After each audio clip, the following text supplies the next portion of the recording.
Disclaimer: the following content is entirely fictional and does not represent real events or people. This material has been edited and adapted from the channel Path of Tales, Pride, Honor, Duty. These were the 3 things my father valued above all else, even more than his only child and heir. Today was my 18th birthday, the day I could finally shift and potentially take over the alpha position if my father chose to step down, though I knew he never would.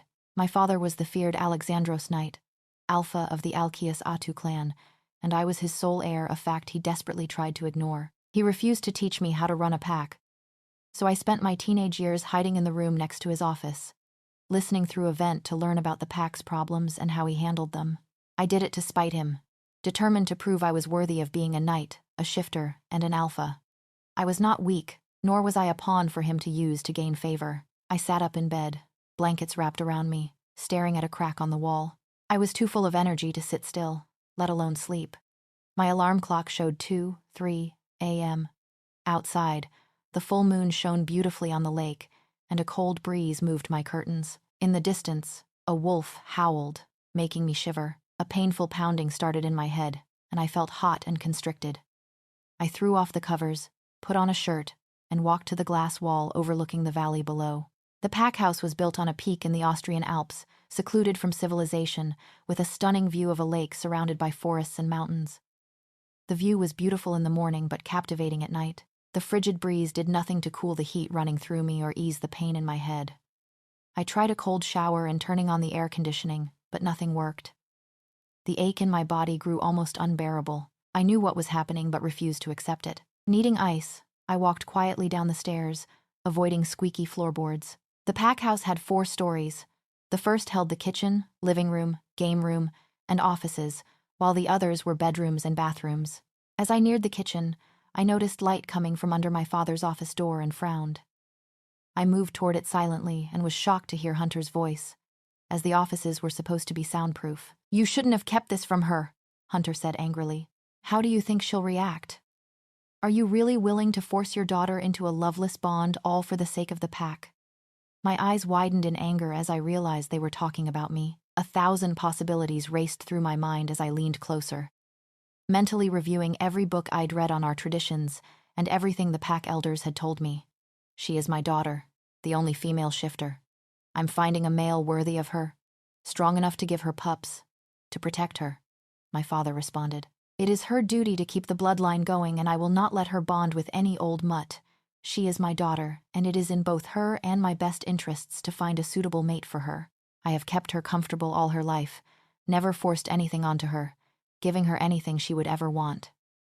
This is the only thing I ask of her. White-hot anger sparked inside me. The bastard planned to force me to mate with some egotistical alpha and spend my life having pups. He would sell me to the highest bidder because I could give them powerful children, females who could shift, and males stronger than the world had ever seen.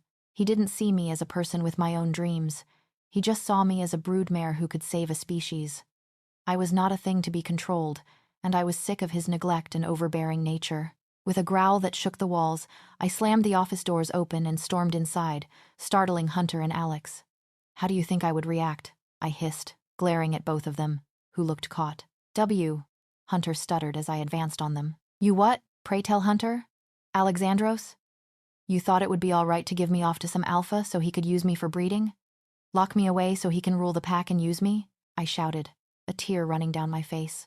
He cared so little for me that he would just let a stranger use me like that.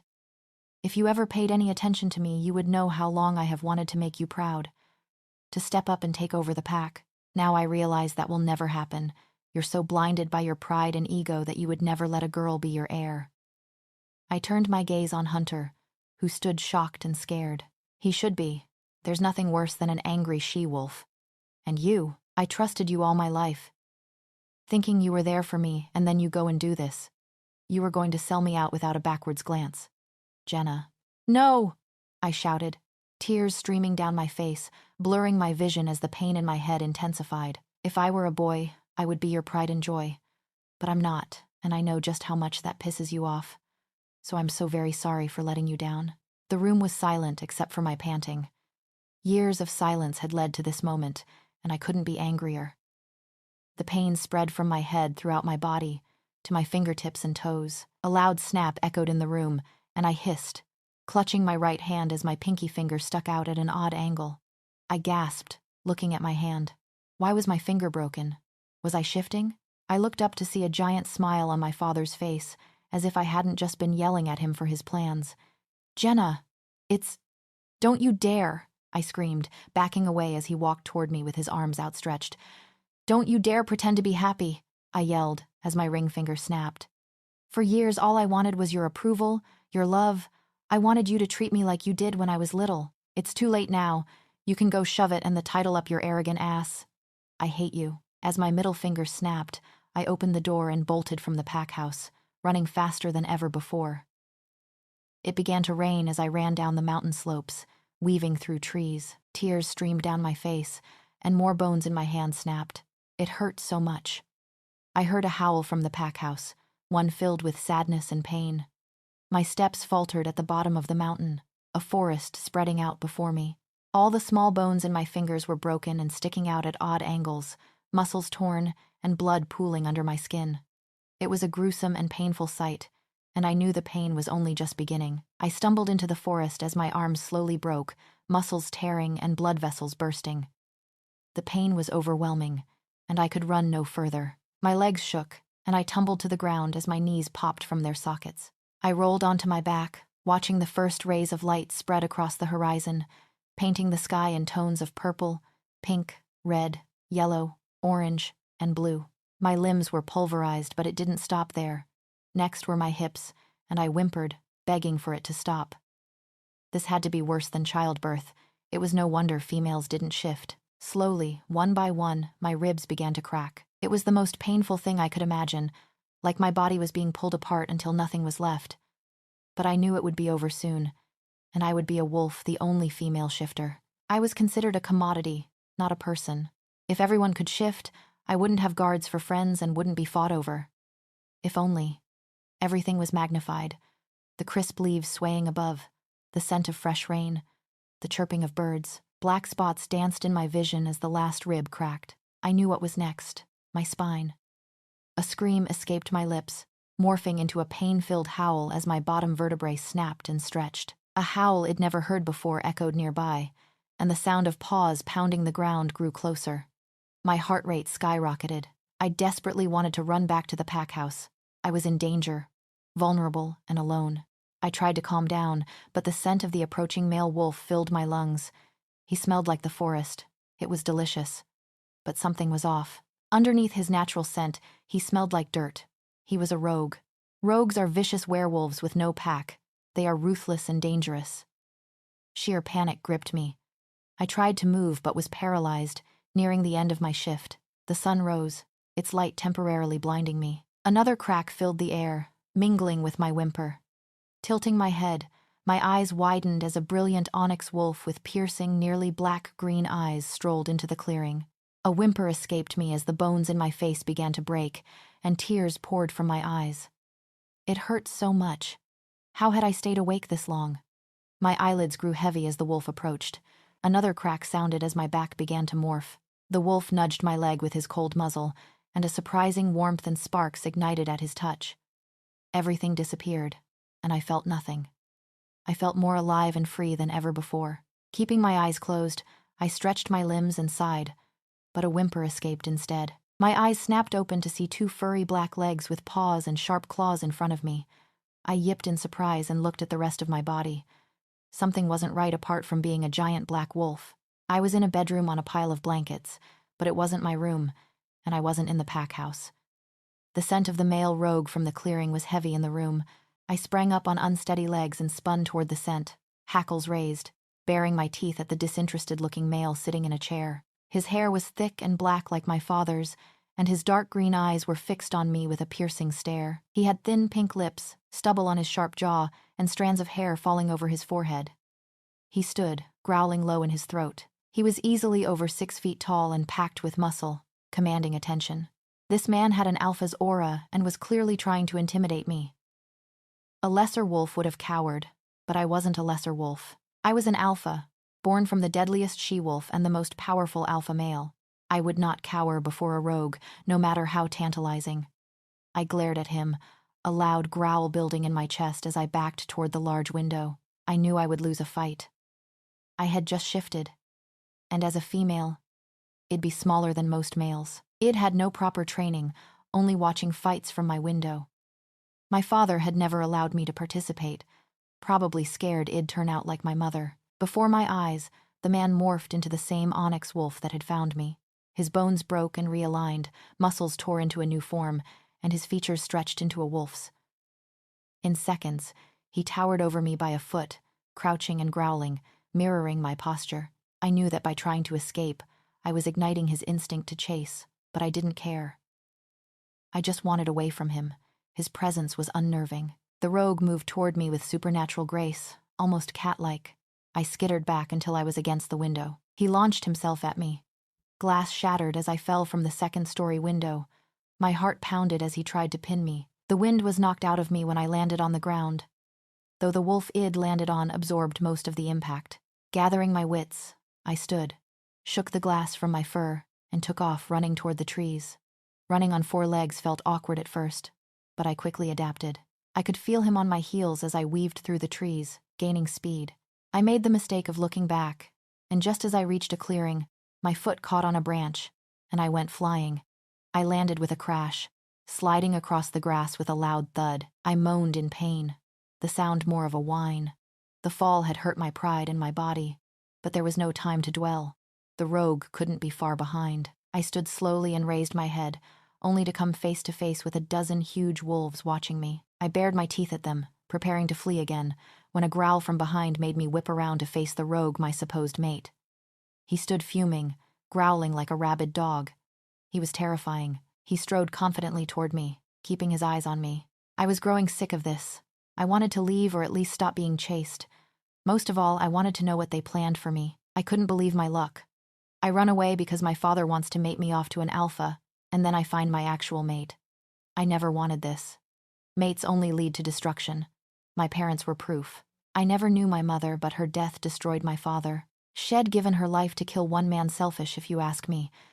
She was hailed as a hero, but not to my father, who couldn't get past her being gone for 18 years.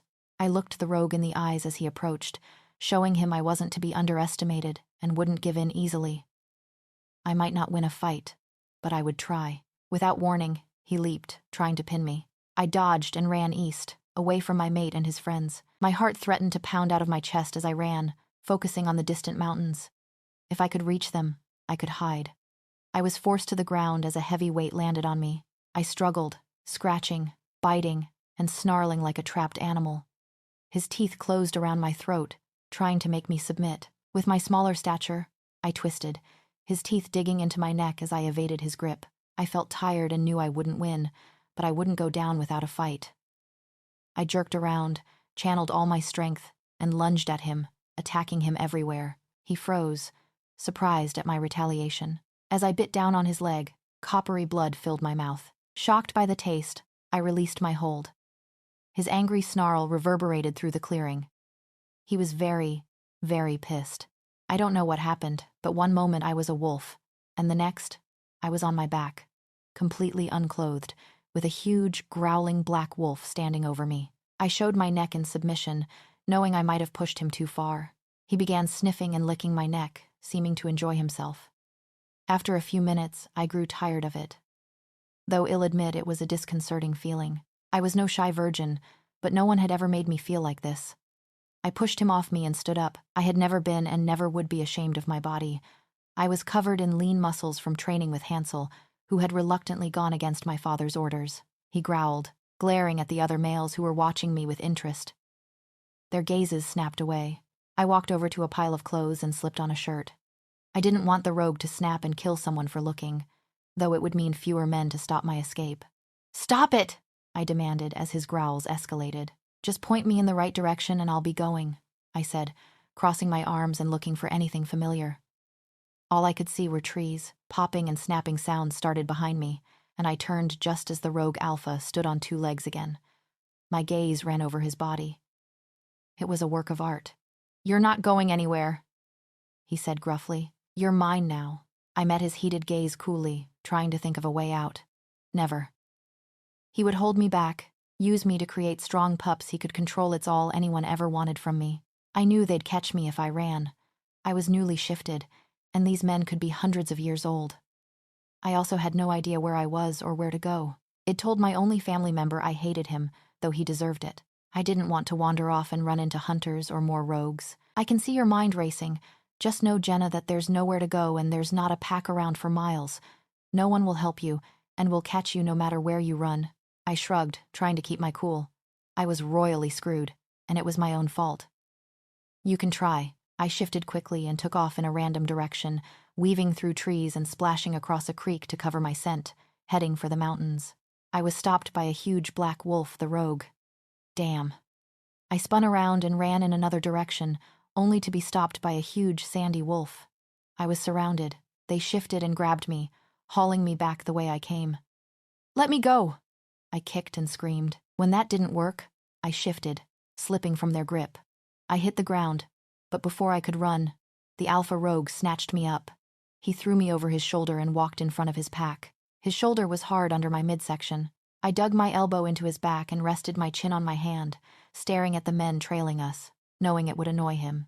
I felt something brush against my leg and gave a catty grin to the men behind us as I realized what it was. His pack, the 12 other rogues, were all fine male specimens, tall walls of muscle and evident fighters.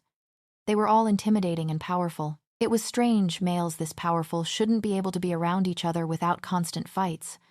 I felt a sting on my rear and squealed, rubbing my backside. What was that for you, bastard? I asked indignantly. Stop eyeing my pack, he said coldly. I growled and punched his back, probably hurting my fist more than him. So sorry, father, I snarled sarcastically. He ignored me. So boys, ever heard of the Alkeus Atu clan? I asked, grinning at each of them. Because they'll be looking for me, and if you don't let me go, then you're going to have them out for your heads. I just wanted a reaction. Anything but their cold stares. It didn't work. They probably already knew who I was. Shifting into a huge black she-wolf was a big giveaway. They would know I was Jenna Knight, daughter of Alexandros Knight and heir to his warrior pack. We stick with Klaus no matter who comes for us. One of his pack members growled. Their loyalty to Klaus was astounding. They were rogues, lone wolves, not supposed to have respect for authority. Because it's what I do best. I stirred the pot. There's what, 12 of you? 12 against a couple hundred angry warriors doesn't leave you with a very good chance of survival, does it? I knew he had pushed them too far when they started growling. Don't threaten us, pup. Who said I was threatening you? I said, smiling innocently. I could see the closest guy shaking. Stop taunting my pack members, Klaus growled, slapping my butt again. What was his problem? I was getting sick of him spanking me. I wasn't a child, and I didn't appreciate it. Or at least I'd never admit I did. Klaus opened the door to their house with me still slung over his shoulder. He walked down a corridor, opened a door, and dropped me on the bed before leaving and bolting the door. I heard him order 2 pack members to make sure I didn't get out. With a groan, I slumped back on the bed, staring at the cracked ceiling. Fan flipping tastic. I growled in frustration, pacing in front of the door, my stomach rumbling. It'd been locked in here for over a day, and Klaus had made no move to let me out.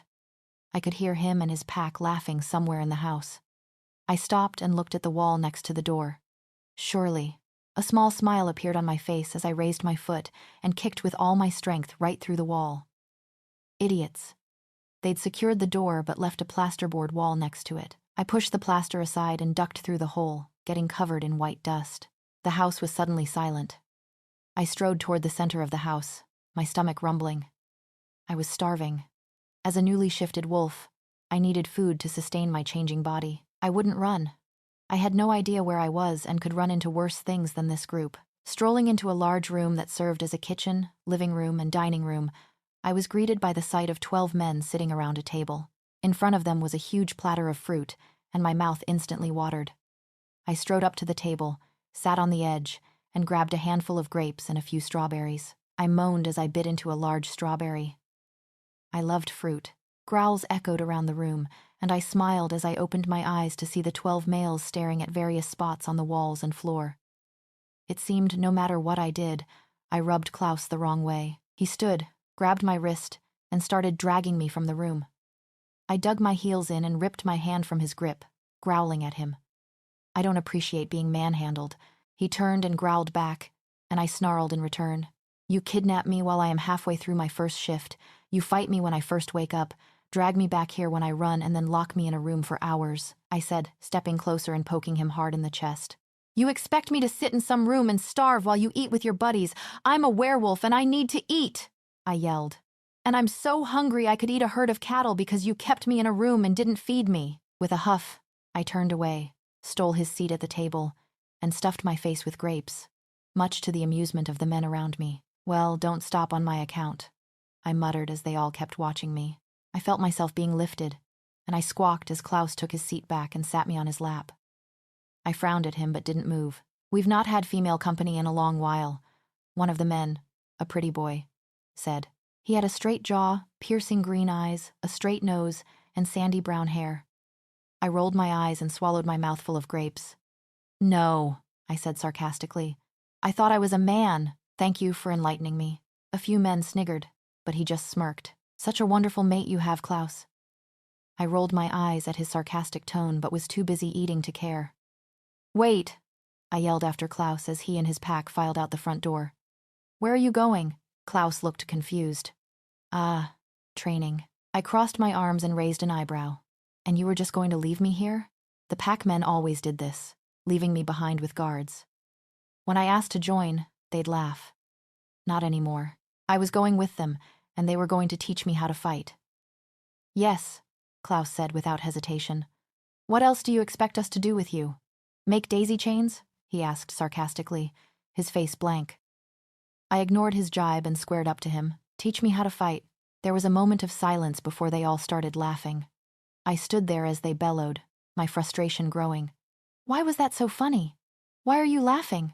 I asked shrilly. I was being serious. That cut off their laughter. You're actually serious? Klaus questioned. I simply nodded.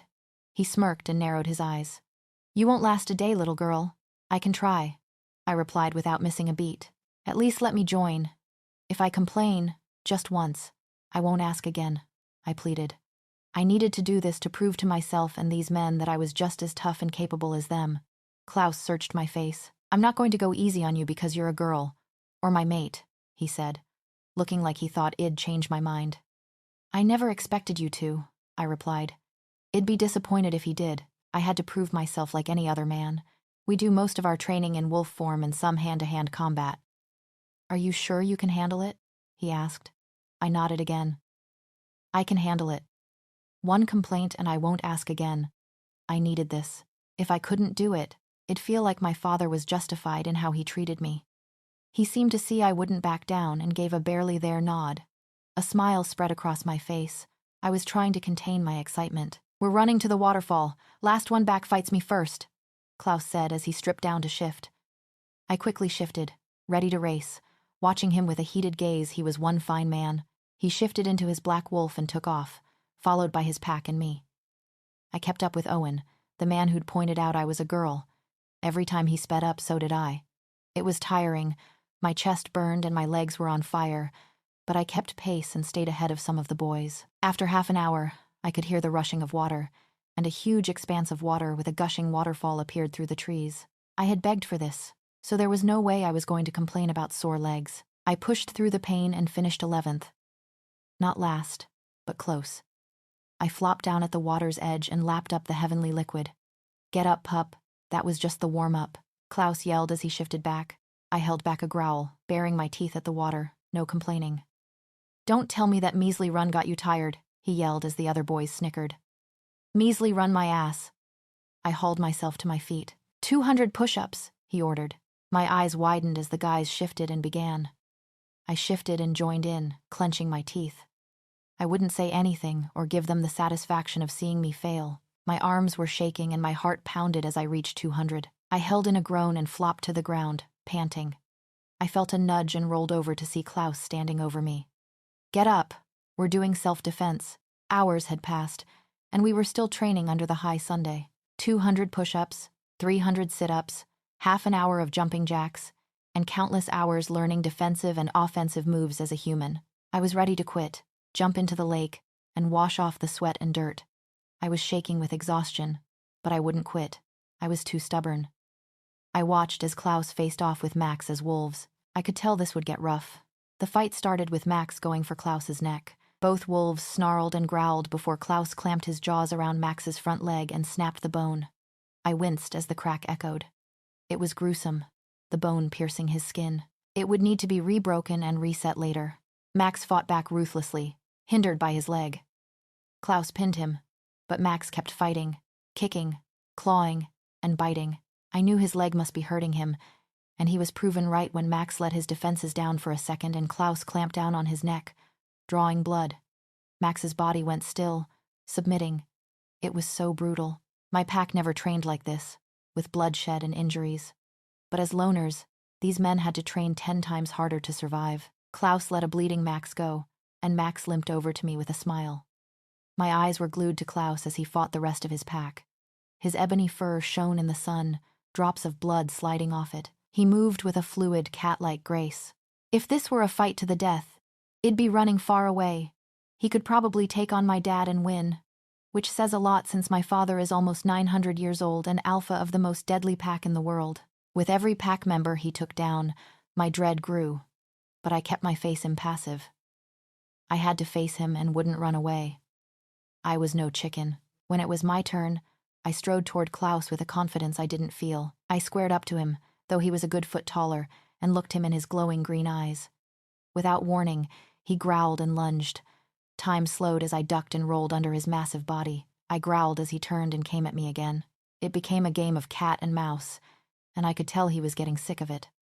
As I dodged him this time, I spun, jumped on his back, clawed his flank, and bit his scruff. He shook me off easily and pinned me. I desperately clawed, bit, and kicked. I rolled and got a little headway, but that left my throat exposed. I felt his sharp teeth on me and ceased struggling, biding my time. As his grip loosened, I ripped free, his teeth slicing my throat. It hurt badly but wasn't permanent damage, though it was bleeding heavily. I went for Klaus again, aiming for his legs, and bit his hind leg. He tried to shake me off, growling profusely. I let go and pushed his legs out from under him, making him fall. I pounced on him and bit his scruff again, hard enough to draw blood. He rolled, turning the tables, and I was too tired to fight back, though I kept trying to get away. He bit down harder, blood pooling in my fur. I stopped moving slightly and settled for snarling at him like a rabid animal. He got off me and shifted, standing above me completely unclothed. It was a great view. I felt a wolfish grin spread over my face as I slowly stood on shaking legs. The adrenaline drained away, leaving my limbs feeling like lead. I could feel my body shutting down from exhaustion and dehydration. I fell as the men shifted, black spots dancing in my vision. I felt my body shift, and I rolled onto my back, watching the sky. I groaned when someone nudged my side and growled as Max's face appeared above me. "Fuck off," I mumbled. "We're done," Klaus said, his face appearing beside Max. I groaned as he scooped me up, wanting to struggle but unable. "Put me down."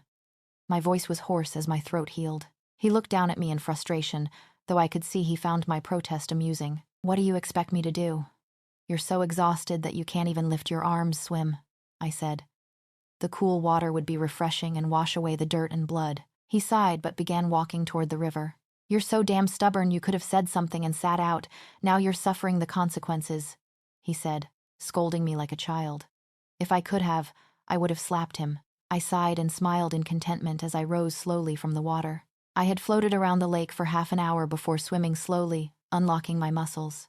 I was going to be so sore tomorrow. Klaus sat on the edge of the water, watching me and our surroundings. It felt good to swim without people nagging me or guards watching my every move. There was still one protective male, but I could handle him. It felt good to be free, despite my aching body. "Are you ready to go back?" Klaus asked. I looked at my wrinkled hands and nodded. It'd been out here all day, and the sun was beginning to set. Just a few days ago, I had been with my family's pack. Every little thing I did watched and controlled. Honestly, I preferred it out here. No one telling me what to do. Though it was hard, I even liked training because it gave me a feeling of independence. Klaus shifted, and I climbed onto his back, gently gripping his thick silk fur and holding on with my legs. I could definitely get used to this. I growled as I felt someone nudging my side. I grabbed their hand and threw them over my head into the opposite wall with ease. My time with Klaus and his pack had made me stronger, faster, deadlier. I sat up and glared at the person who dared disturb my sleep. Bit of an overreaction, don't you think, Jen? Hugo questioned as he sat up. I had been here for 2 weeks, and they hadn't kicked me out yet, no matter how annoying I was. I trained with them daily, and although it hurt, it was worth it. Hugo got up and dusted himself off before sitting on the edge of my bed. I studied his features. Light green eyes, dirty blonde hair, rough stubble on his straight jaw, a slightly crooked nose, and pink lips. "Why did you wake me up so early?" I asked, curling a strand of my jet black hair around my finger. A smile spread across his face. "You're going to have to come and find out." I scowled and threw the covers back. I used my senses to find Klaus, walking down the stairs in a pair of his boxer shorts and a shirt, and into the dining room. "What do you need to tell me that's just so important that you had to wake me up on the only day I get to sleep in?" I asked Klaus snottily. "They may have beat me into the dirt, but I was still a brat. We want you to become an honorary member of our little gang. We even have a day full of joyful activities and delicious food down by the lake if you so choose to join us," he said in a totally emotionless voice. The way he described it made me laugh, and I nodded. "I'd love to," I said happily. But one thought brought my mood down. "But I can't join your pack." "Why?" Max asked before Chris could elbow him. I took the extra seat they'd brought out for me and rested my head on my arm. The conversation between Alex and Hunter from the night I left had been in the back of my mind. Tears welled up, but I refused to let them fall. I wouldn't cry over someone who didn't care for my welfare. Because I am the only heir to the alpha position of my father's pack, he won't let me go that easy. I took a deep breath. Besides, he planned on pimping me out to some alpha so I'll breed and he'll have a male heir. I spat. Growls sounded around the room, and I saw cracks forming where Klaus was gripping the table. "But as long as I'm here, I'll be an unofficial part of your group," I said quickly, trying to get him to release the table. He took deep breaths as Justin, his beta, calmed him. Justin was slightly shorter than Klaus and almost as intimidating. He had dark, spiky hair, stubble, deep black eyes, olive skin, and a crooked nose that had obviously been broken more than once. "Come on, I, for one, fully intend to take advantage of a day free of training," I said, standing with a forced, cheerful smile. One thing that did lift my mood was that when my father found me because he wouldn't be able to force me into something, I could fight now. Weeks of intense training with Klaus had ensured that. The boys were all waiting for me at the lake as I slowly trotted up, content to observe my surroundings instead of racing. My mind was plagued with worries. What if my father killed Klaus and his pack when he came? I knew Klaus was my mate. We hadn't really talked about it, but he was, and I'd begun to enjoy being here. I know Alex would probably kill them if they met. He had a very low tolerance for rogues, even lower than for hunters. God, he despised hunters. He would lead raids against them, killing hundreds. He definitely didn't have a problem killing anyone or anything that stood in his way. "Oh, don't worry, Jenna. We've got all the time in the world," Justin said sarcastically, raising an eyebrow at me. I growled and sprinted toward him, pouncing. He shifted as I reached him, and we met head-on, roughhousing for a bit and drawing some blood in a flurry of snarls and growls. "Enough!" Klaus bellowed. "Save it for tomorrow." I shifted back as Justin did and slapped him on the back. "I think you're getting slow, old man," I jibed, laughing and jumping out of the way of his swipe. I ran and jumped into the lake, slicing through the freezing water like a torpedo. I surfaced and grinned at the 12 unclothed boys at the water's edge. "Are you coming in?" I shouted.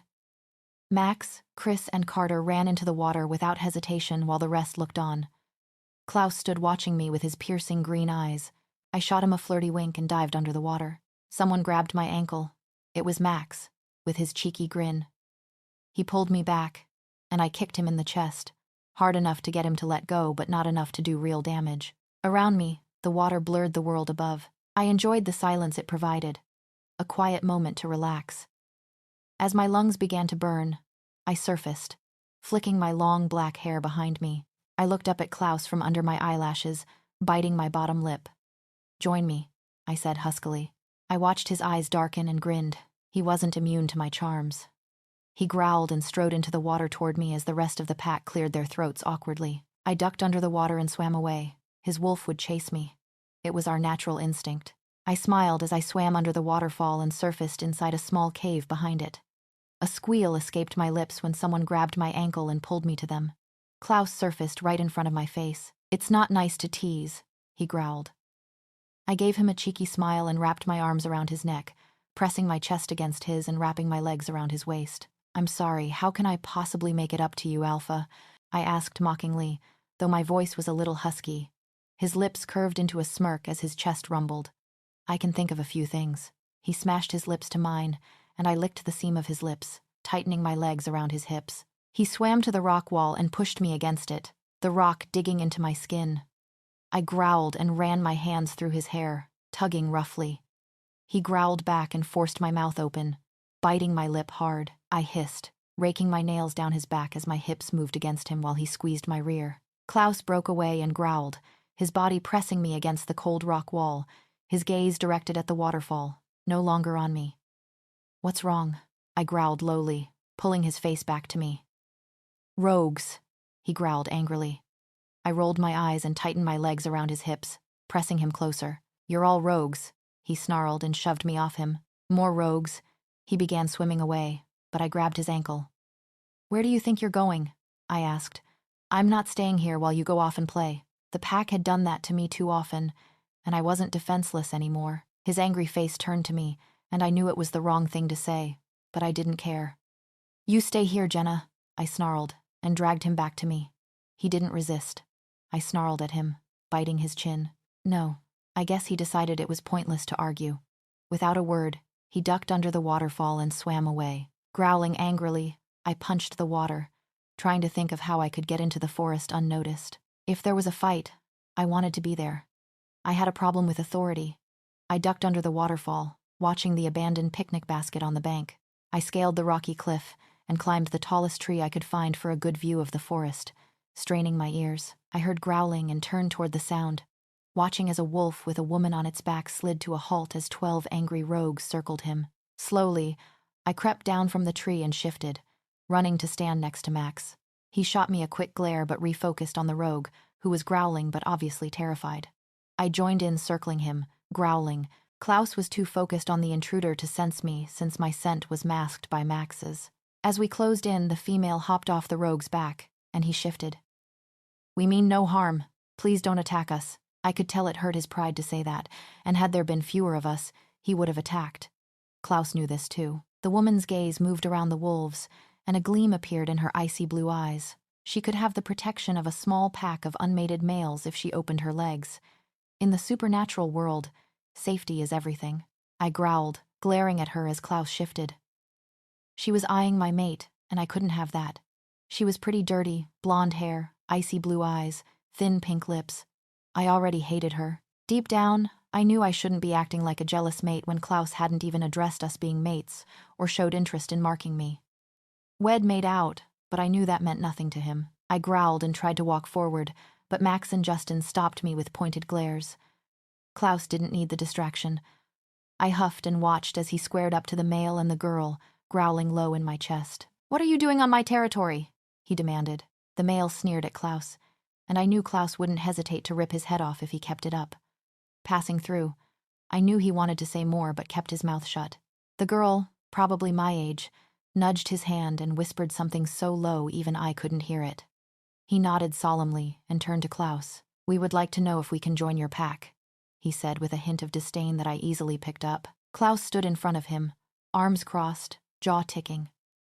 I watched as the girl continued to eye up my mate. "Fine," Klaus said eventually.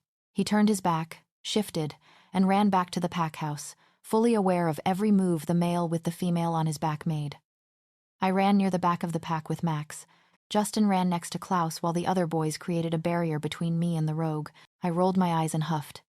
Males are all the same, overprotective, egotistical, and stubborn. We reached the house in no time, and Klaus shot Justin a look. He got the message and walked over, nudging my flank and pushing me toward the house with Max and Gaston on either side of me. They were trying to get me out of the way. I growled at them but went anyway. "I'll bide my time, at least this time." "What is he doing?" I asked Ace, who stood in front of the door, arms crossed. Ace was the biggest man I'd ever seen, just under 7 feet tall, built like an ox. He could easily pass as a model, with the bluest eyes I've ever seen, thick, dirty blonde hair, thin lips, and a straight nose. "Keeping you away from the new guy," he said, smirking. "Don't sound so down. We're going to be the best of buddies." he said sarcastically. We can braid each other's hair, do each other's makeup, and talk about boys. I chuckled and shook my head, walking up to him. Or you could let me out, I said, reaching for his shoulders as he shook his head. Then I could just do this. I raised my knee and hit him as hard as I could in the groin, jumping out of the way as he groaned and fell forward, cupping himself. I calmly unlocked the door and walked into the foyer, right toward the group of boys guarding the new rogue. Klaus, upon seeing me, growled and shielded me from their view with his body. Do you ever do as you're told? I smiled up at him innocently. No. He bent down to my height, grabbed my arm roughly, and hauled me back to my room. Well, you'd better start. He threw me into the room with a very angry Ace standing between me and the door. Don't even think about pulling another one of your stunts. They'd locked me in here for a week. 1 week. Ace, Max, and Hugo had all been guarding me from inside and outside the room. They couldn't do this. I wouldn't let them. I wasn't some animal they could lock up, and I wasn't some meek individual they could command. I glanced at Ace from the corner of my eye, sizing him up. How would I do this? I couldn't stand the sight of these 4 cream walls any longer.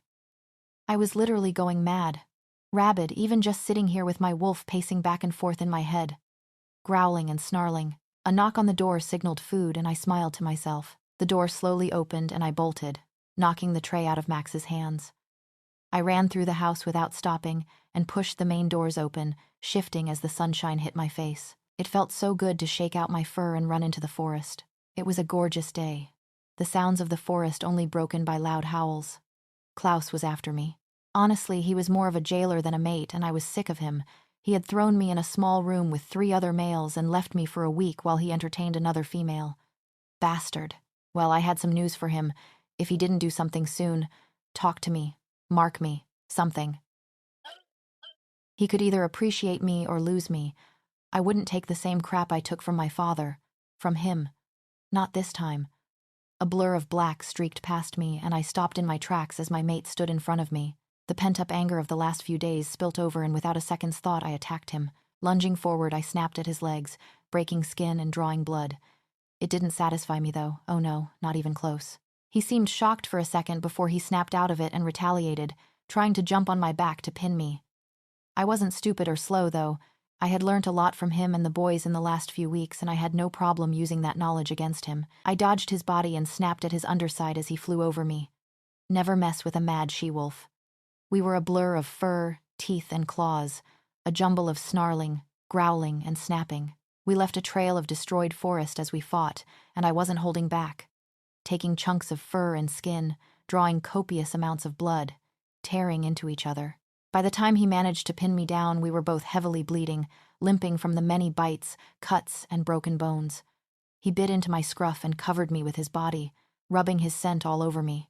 I growled menacingly at him, the action turning me on but also making me angry.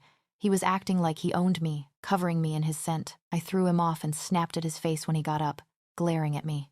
Hands grabbed at my body and I spun around, ready to attack whoever touched me, but found a scared Ace slowly backing up with his hands held high in the universal sign of surrender. Enough, Klaus yelled. Calm down, Jenna.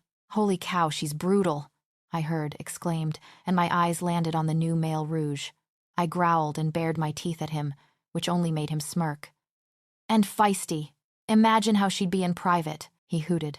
Boy, I'd love to mate this one. Imagine the pups she'd have. The boys stiffened as Klaus growled, slowly walking towards him. I snapped at his heels as he walked past me and jerked my head back. I could fight my own battles. This guy needed to be put in his place, and I was more than happy to do it. I wasn't some breeding machine that he could make derogatory comments about, and he was going to find that out. You'd think he'd be smart enough to refrain from saying these things after he'd seen the fight I'd just had, but alas, obviously men weren't that smart. I slowly stalked towards him like a predator would its prey, glaring at him. His smirk faded, and instead was replaced by one of malice. You dare threaten me? Loud growls filled the clearing, but I swiped my head to the side, baring my teeth at the boys. They wouldn't interfere. This was between me and him. Otherwise, he wouldn't respect me. I squared up to him, crouching slightly with my scruff raised and teeth bared, adrenaline pumping through my veins. He growled back, and I was so close to pouncing, but the girl he brought with him had to interrupt. She walked into the clearing naked. Well, I know what she'd been up to for the past week. I shot them a look that said it all. I mean, really? What's going on? she asked with a faint English accent. Ken's angered Jenna, Max said. And now she wants to kill him. Her gaze focused on me, shocked and hateful. You're a girl? She hissed. I shifted back and stood in front of her, smirking. Do I look like a boy? But I thought they were all dead, she said in shock, eyeing me up. I smirked and strutted over to Klaus, the final slap in the face. They are, well, all except one. I gave Klaus a peck on the cheek, stroking his jaw and pressing myself to his side. And you're looking at her. It was a mean move. I knew that, but I was feeling hurt that they'd left me in that room for a week and spent time with her while I rotted away.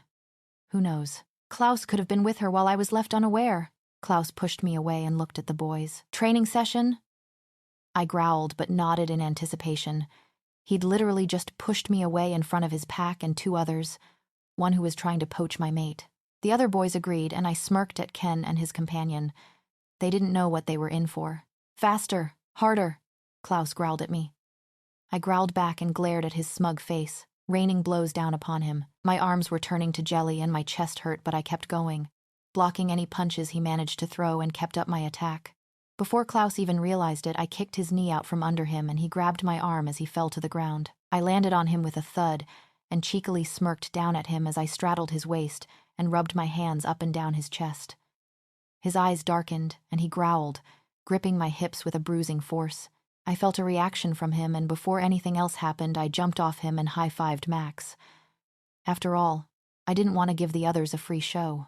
It sounded like you guys were getting pretty intense before, Max said, amused. I shot him a sarcastic smile and slapped him up the head. You would have liked that, wouldn't you? Clara, Klaus said, interrupting our conversation. The other girl pushed past us and waltzed over to my mate, rubbing his arm. Yes, Klaus? She purred, flirtily smiling up at him. Spar with Jenna. He grunted, taking a single step to the side. She looked absolutely terrified, and I could tell the others were anticipating a major confrontation, not that I was very evenly matched from the look of things. Where I'm lean muscle, she's thin. I'm tall, tanned, and toned. She's short, light, and thin. Hardly a fair fight. But I was more than willing to take her on. She was making moves on my mate after all. I strode up to Klaus and Clara, exuding an air of confidence that I most definitely had. Sure, I said, eyeing up Clara with barely concealed amusement. He nodded and stepped away as Clara lunged for me. Though I could shift, non-shifting females still had more strength, stamina, and agility than a human, less than anyone who shifts, though. I simply knocked her away like a speck of dirt. When she ran at me again, I tripped her, making her fall with a thud to the ground. When she tried to pull me down with her, I kicked her arm away and straddled her waist. When she went to claw me, I slapped her hard. I wasn't going to hurt her much, yet. Moving my knees higher, I pinned down her hands, my weight pressing her torso down as I gripped her long, dirty blonde hair and bent down to her. This is for messing with my mate. I hissed, so low none of the boys could hear. I slammed her head into the ground and kneed her arms. And this is for disrespecting me by messing with my mate. I slammed her head down again and pulled out strands of her hair. I felt her try to buck me off with her legs, so I backed up and smirked down at her. I will mess you up if you disrespect me again. I threatened so all the boys could hear me. I felt her clawing at my ankles and I raised an eyebrow. That all you got? I was so ready to give her more than a concussion, maybe a few broken bones and permanent spinal cord injury. If she chose, she could walk away right now, but she was too stupid to even consider it. Whore, she growled and rolled me beneath her. She punched me in the eye, and honestly it felt like nothing. It was pathetic. When she went to punch me again, I grabbed her wrist and squeezed until she was whimpering in pain. I didn't stop there. A loud crack sounded from her wrist and I threw her off me. With one hand useless, she began backing away from me, whimpering. I pinned her down and began raining punches on her face until arms wrapped around my waist and hauled me off her. I struggled against the arms, ready to rip someone a new one for interfering. Jenna, calm down, Klaus growled in my ear, his breath sending shivers down my neck. I stopped struggling and instead began slowly moving against him with a smirk. Stop it, he said, pushing me away. I stumbled and turned around, growling. What is your problem? I hissed. You, he yelled. You're so childish and can't take anything seriously. You pick fights with everyone because of your short temper, and just you being here is putting more heat on my pack than before, he growled, running his hands through his hair in frustration. I'll admit that his words hurt. Badly. I mean to hear that my mate, the one person in the world who's meant to love me unconditionally, doesn't want me around. Maybe you should just reject me and leave then, I yelled back, hurt and anger fueling my actions. Better yet, why don't you go mate that woman? I screamed angrily. Maybe I will, he yelled back, stomping over to her and smashing his lips to hers, groping her. Tears welled in my eyes, but I refused to cry in front of him. Turning my back, I shifted and took off into the forest, away from Klaus and his stupid makeshift rouge pack. I flattened anything in my path until I reached a giant tree in the middle of nowhere. I shifted back and curled up against the tree trunk, warm tears sliding down my cheeks and onto my tucked-up knees. I was sick of people hurting me, people who actually mattered to me. First Hansel and Gray, then Alex and Hunter, and now Klaus. It sucked to think that he didn't want me. I was sick of people not wanting me. Most only wanted me for what I represented, a means to strengthen their bloodline. I hated it. I hated everything. I trained hard to become one of the boys, to become accepted by my father, to fit in with the Rouges, but it's never enough. I was sick of trying to please others. As far as I'm concerned, they could all go do one. You know he didn't mean it. My head snapped up and I quickly wiped away my tears as Ace approached. He had a bad temper too. He doesn't mean half the things he says in anger, he said, chuckling. I looked up at his hulking frame and gave a watery smile. I've learnt that though he didn't mean to say it, he'll always mean it, whether he realizes it or not. Ace seemed like he was going to argue, but thought better of it. Smart boy. Fine then. I'll leave you to wallow in your own misery while the rest of the pack chews him out, he said, turning his back. His words made me smile. I couldn't imagine Klaus being told off by any of his pack. He was way too commanding and dominant. I went to stand but got an unpleasant surprise when Ken quickly approached and trapped me between the tree and him. I growled as he was way too close for comfort. There was no space between our bodies. I was strong and tried to push him off me, but he was an older, stronger male werewolf. What do you want? I growled, glaring at him. A smirk spread across his features as he moved his hips against mine. You!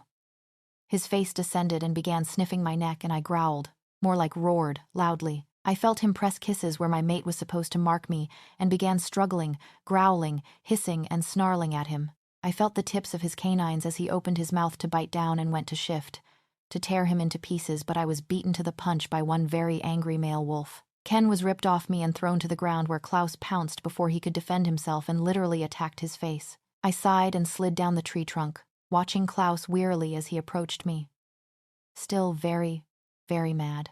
This had happened a number of times, but none had cut it that close. Someone was always there to stop it, or I was easily able to slip away. This time, though, I was distracted. I panicked. I could have easily shifted and attacked him, but I had been cocky and spaced out. Klaus growled, right in front of me, and before I could say a word, he had me pinned beneath him, teeth locked onto my neck as he rubbed himself all over my body. I moaned as the searing pain of his bite slowly turned to pure ecstasy as his DNA in the form of his saliva leaked into my bloodstream, transferring crazy strong endorphins and marking me as his. It was like an intense feeling in my neck. That would really be the only way to describe it. I growled as he drew his teeth from my body and backed away in horror and shock. I could see in his eyes that he didn't mean to mark me and was really regretting it. Tears slid down my cheeks as I turned and fled, cursing him and his existence the whole way back to the pack house. I ran in the opposite direction of Klaus and his pack. My neck throbbed in time with my heartbeat, and I was a jumble of emotions. Spitting mad that he dared kiss that woman and then had the audacity to claim me. Sad over the fact that he didn't want me and that he regretted it, and weary because of all that had happened. I ran until my legs buckled from underneath me, and I began seeing black dots before releasing a mournful howl. I hate men. They take your heart and crush it. All your hopes and dreams, your aspirations and future. They destroy it. Especially alphas. They're more trouble than they're worth. Alpha, we've found her! I awoke with a start to see an unfamiliar face. I hissed and bolted up, glaring at the half-dressed man in front of me. I was ready to shift and protect myself. Where were the boys, though? How had this man managed to get past them? He took a step closer and I growled. Who are you and what are you doing here? My eyes darted past him as two more figures strode towards us. Two very familiar figures. Jenna? I growled at the man I never wanted to see again. My father, Alexandros Knight. He rushed towards me and engulfed me in a hug. Oh God, you're all right. I pushed him away immediately, glaring at him. What are you doing here? I asked, trying to sound calm. I was panicking inside. If he found the boys, he would kill them. He had a low tolerance of rouges, lower still for hunters. Not to mention the fact that I wear the mark of one of the rouges. He would be royally angry. "What do you mean, what am I doing here?" he asked, confused. "I was trying to find my daughter. You ran off and we lost track of you, and then Hansel caught the scent of a rouge," he said, growling. "What did they do to you?" he asked, looking me over for injuries. He scented the air and his eyes widened in shock. "He marked you." I nodded and rubbed the fresh set of teeth marks that set near my collarbone. "Yep." There was no point hiding now, I guess. Though he looked like he was having a fit. His face was most definitely red enough. "Once we're home, I'll assemble a tracking team. We'll find them and kill them. You'll be free to bond with someone else then." He turned to leave, but I stepped in front of him, fuming. "You are not to kill anyone," I hissed. There was total silence, so silent the wing beats of a mosquito could have been heard. "You will leave them alone. You're not pairing me off to some alpha, and his mark will stay." My voice boomed around the room with all the authority of an alpha, and I could tell that everyone was shocked. I may not like Klaus right now, but I knew he was better than some alphas. I was sick of being told what to do, who I was going to mate with. I wanted to decide my future. Klaus wasn't even here right now. He didn't care. "You're not alpha. I'll do what I think is best." Alex growled back, pushing past me. "Fine then." I took a deep breath and prepared myself for what I was going to say next. "I, Jenna Aurora Knight, challenge you, Alexandros Dion Knight, for the position of Alpha of the Alcaeus Atu clan," I said in a loud voice so that all could hear. My father's shoulders stiffed as he froze, and then he laughed. He had the nerve to laugh. Soon all the men were laughing. At me. Alex turned around and gave me a condescending smile. "You can't fight Jenna. Whatever they did to make you think you can fight me and win. Get out of your head right now. I don't want to hurt you. Traditionally, the fight for Alpha is to the death." But I was willing to change the rules. First to submit, pull out, or get severely injured, loses. Winner becomes or stays Alpha, and the other must accept defeat gracefully. He crossed his arms over his chest and leant against the door. "When I win? You come back without complaint?" "If you win," I said. Didn't mean I had to stay. Like with Klaus. I wasn't going to stay and let him hurt me further. Honestly, I had no idea if I would win, if I could win, but I'd try. Otherwise, he'd go after Klaus and the boys, and I couldn't let that happen. I may not like Klaus much right now, but that didn't mean I wanted him dead. I had no idea how I would win this. Looking back on my rash decision, I could have thought it through. Alex, my father, is over 800 years old and a seasoned warrior, one of the best. I had never taken part in training, save for the last few weeks. Sure, I had watched the warriors train for years, but honestly, that meant nothing. I was so screwed. "Fine," he said quietly. "I accept your challenge," he bellowed loudly so that everyone heard. I followed him towards a place where we could fight, a big enough clearing, dread heavy in my stomach. I hung back and watched as Hunter talked with Alex. "Jenna, what are you thinking?" I turned to face Hansel as he strode over to me. "You can't win against your father." My eyes narrowed as I recalled past events. "I'm sorry. You lost the right to question my actions and motive when we stopped being friends," I said coldly. "A few months before my birthday, I found out why he had become my friend, so he could get close to my father, maybe even mate with me to get higher up in the pack." I pushed past him easily, walking towards Hunter and my father. Hunter began reciting the rules, with a few extra ones added, and I nodded along with Alex. "Last chance to back out," Alex said to me. I shook my head. Backing out now would be worse than losing. It would show the men around us, and my father, that I couldn't follow through with a challenge, which made me weak in their eyes, and mine. "No." He sighed and nodded sadly and shifted at the same time as me, everyone backing away. We assessed each other as we circled, looking for weaknesses. Lunging forward, I snapped at his legs, breaking skin and drawing blood. He seemed shocked for a second before he snapped out of it and retaliated, trying to jump on my back to pin me. I wasn't stupid or slow, though. I dodged his body and snapped at his underside as he flew over me. We were a blur of fur, teeth, and claws, a jumble of snarling, growling, and snapping. We left a trail of destroyed forest as we fought, and I wasn't holding back. We took a break, circling each other, and I knew that he was still holding back. Without warning, he growled and lunged. Time slowed down as I ducked and rolled as his huge body went soaring over me. I threw up my legs and sunk my claws into his body. I growled as he turned and came at me again, pushing away the pain from my claws. It soon became a game of cat and mouse, and I could tell that he was quickly getting sick of it. As I dodged him this time, I spun and jumped onto his back, clawing his flank and biting his scruff. Dad shook me off easily and pinned me. I began desperately clawing and biting, kicking with my back legs. I rolled and got a little headway, but that maneuver left my throat exposed. I felt his sharp teeth pressing down on me, and I ceased struggling, my body going rigid. I was biding my time. As his grip loosened, I ripped out of his grip, his teeth slicing my throat. It hurt a lot, but wasn't enough to cause any permanent damage. It was bleeding, though. Boy, was it bleeding. I went for Alex again, going for his legs, biting into his hind leg. He tried to shake me off, growling profusely, and snapped at me with sharp teeth. He bit into my side, sinking his teeth deeply. I yelped and jerked away as a reflex, and realized the mistake I made as my side tore, fur, flesh, and muscle hanging in his mouth that was dripping blood as my fur became damp with my blood. I swayed slightly and fell to the ground as Dad shifted back, ignoring the blood pouring from his neck. "Oh God, Jenna," I snarled and tried to get up on shaky legs. I felt faint, though. "Don't move." This was a good lesson on humility. I challenged him in anger, sick of being told what to do, and I had learnt my lesson. I could die if I didn't heal soon. It would most definitely scar. I snapped at Alex as he approached, lying on the ground as I slowly felt the muscle begin to stretch and mold back together.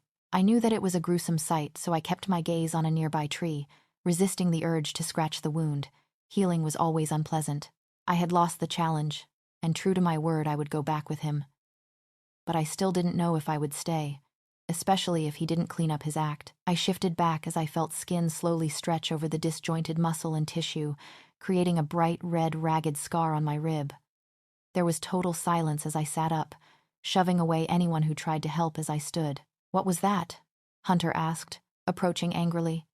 "You're no match for him. You could have been killed," he yelled, pointing to Alex. He was like my uncle, but at that point I was too angry to consider that he may have just been looking out for me. I shoved him back, growling at him. "Watch your tongue, Hunter," I hissed. "Someone might just cut it off." Losing to my father had been almost guaranteed. A loss that hurt my ego, yes, but it also proved to everyone here that I wasn't some weak little girl. I'm not the girl they thought I was. I'm stronger than they ever thought I'd be. "Enough," Alex bellowed, walking up to us, wiping away the blood that covered his body from the fight and all the hits I'd landed on him. "We need to get moving. It's a long journey, and the rest of the men will meet us halfway." A loud howl from across the forest made me look in the direction of Klaus's house. 11 more joined him, and I knew that they were calling to me. It was a sad symphony, and as minutes passed, their howls grew further away. They were leaving.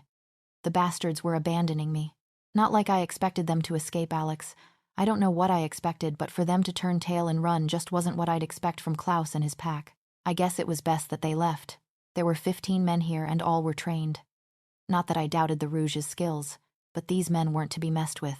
Too bad I had always enjoyed poking the bear, or wolves. I felt someone looking at me, and I looked in the direction of where the howls came from to see one very big, very familiar sandy wolf with streaks of black, white, gray, and bright, crystal blue eyes. Ace. Damn, him was going to get himself killed if he came any closer. I turned back round to see that the men were shifting and getting ready to leave. Hunter was checking to make sure that Alex was all right, even though I was the one he'd taken a huge chunk out of.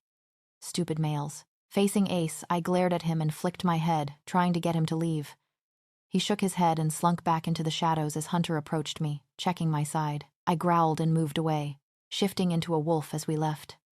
We ran for hours, up and down mountain ranges, through creeks and rivers, flying through the forest and over grassy plains.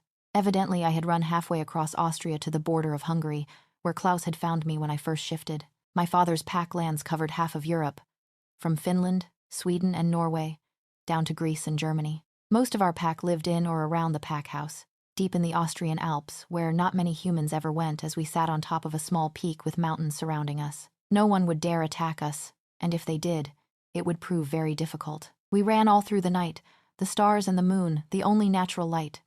I knew that Ace was still following us. I would see flashes before he disappeared once again. I tried to keep to the back of the mob, waiting for a chance to drop back and confront him, but none of the men would let me. They had me boxed in between them. This was exactly why they left. They were suffocating me and trapping me so that I wouldn't get hurt. I couldn't run free like a normal wolf, all because I was a girl. I wanted to break away and run free. Run away. but I knew that I wouldn't get far against these wolves. They were with my father for a reason, and I had just been injured. Running was testing my healing abilities as every step I took I could feel the skin stretch uncomfortably, and I could only hope that it would hold until I could rest. The group slowed down as we reached the mountain pass, and a large group of wolves all sat around calmly. They stood and howled as we approached, and the men stopped, slowly parting so I could walk out. I couldn't smell or see Ace, but I knew he was around, and I wanted to give him a piece of my mind. I reached Alex and Hunter, who stood in the middle of the men, and sat down with a huff, gently stretching my side where a patch of fur was still probably growing. I growled as Hunter shifted and tried to approach me. "I just want to check your side, Jen. Please," he said, hands in the air in the universal sign of surrender. I shifted back and showed him my side, ignoring the blatant staring the men were doing as Hunter gently touched the ragged scar that still seemed to be healing. I held in my growls, wanting to literally rip his arm off. It hurt every time he touched it, though I knew that it was just a part of the healing process. In a particularly sore spot, a growl escaped, and a sudden movement out of the side of my eye made me shove Hunter away from me. I lunged for the sandy wolf, who ducked past all the other men scattered around us and was heading straight for Hunter. "Do you have a death wish?" I hissed in his ear as I grabbed his sandy muzzle and looked him straight in his blue eyes. My brain was racing as Alex, Hunter, and the 30-odd men who were now surrounding us. "Just go with it," I whispered, so quiet only Ace could hear it. "Shift." He did, and I crawled into his arms, cuddling his 7-foot frame like a koala. I pressed a kiss on his lips and made sure to rub myself all over him so his scent rubbed onto me. This wouldn't work otherwise. I could tell that he didn't like it, but he went with it anyway. I pulled away and looked around innocently, pretending I didn't notice that everyone looked just about ready to attack Ace. Dad stepped forward, growling, eyes dark, body shaking. "What is going on?" he growled. "Who is that?" He spat angrily, pointing in Ace's direction. I dared not move from Ace because as long as I was in the way, they wouldn't attack. I craned my neck to look at Alex and blinked innocently. "He's my mate." Dad shifted on the spot in anger, growling at Ace as I felt him stiffen. He was angry enough to shift.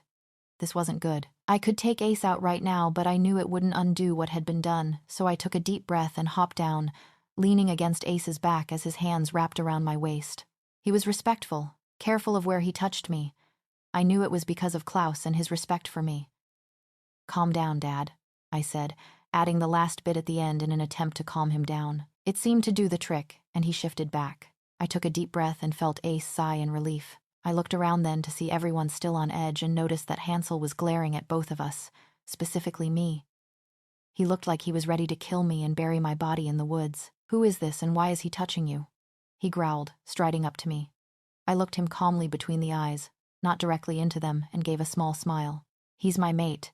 He's the one who kept me safe for the past few weeks." I wanted to roll my eyes at the helpless tone I was using.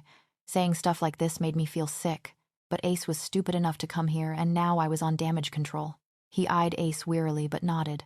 I could tell that he didn't like this, but for now he would accept it, thankfully. He shifted and howled, taking off with the men following. I shifted with Ace and we ran towards the pack house. This was going to be fun. There was total silence in the night air as I shifted. All eyes were on me, and I could tell that so many were glaring at me in hate, mostly because I could shift and they couldn't. There were a lot of females that despised me. I didn't care, though. It wasn't my fault. When I saw someone glaring at me, I growled threateningly, and they would look away in shame and fear. I wasn't taking any nonsense right now, and I was sick of everything. Sometimes I think it would have been easier if I were human, or at least couldn't shift. There was one girl, Lonnie, who was really rubbing me the wrong way, though. Probably the greediest girl I've ever had the displeasure of meeting. She even tried pursuing my father when Matthias turned her down, and he's mated. She was literally a power-hungry person in sheep's clothing. From the sheer amount of people here, it seemed that over 3/4 of the pack had shown up.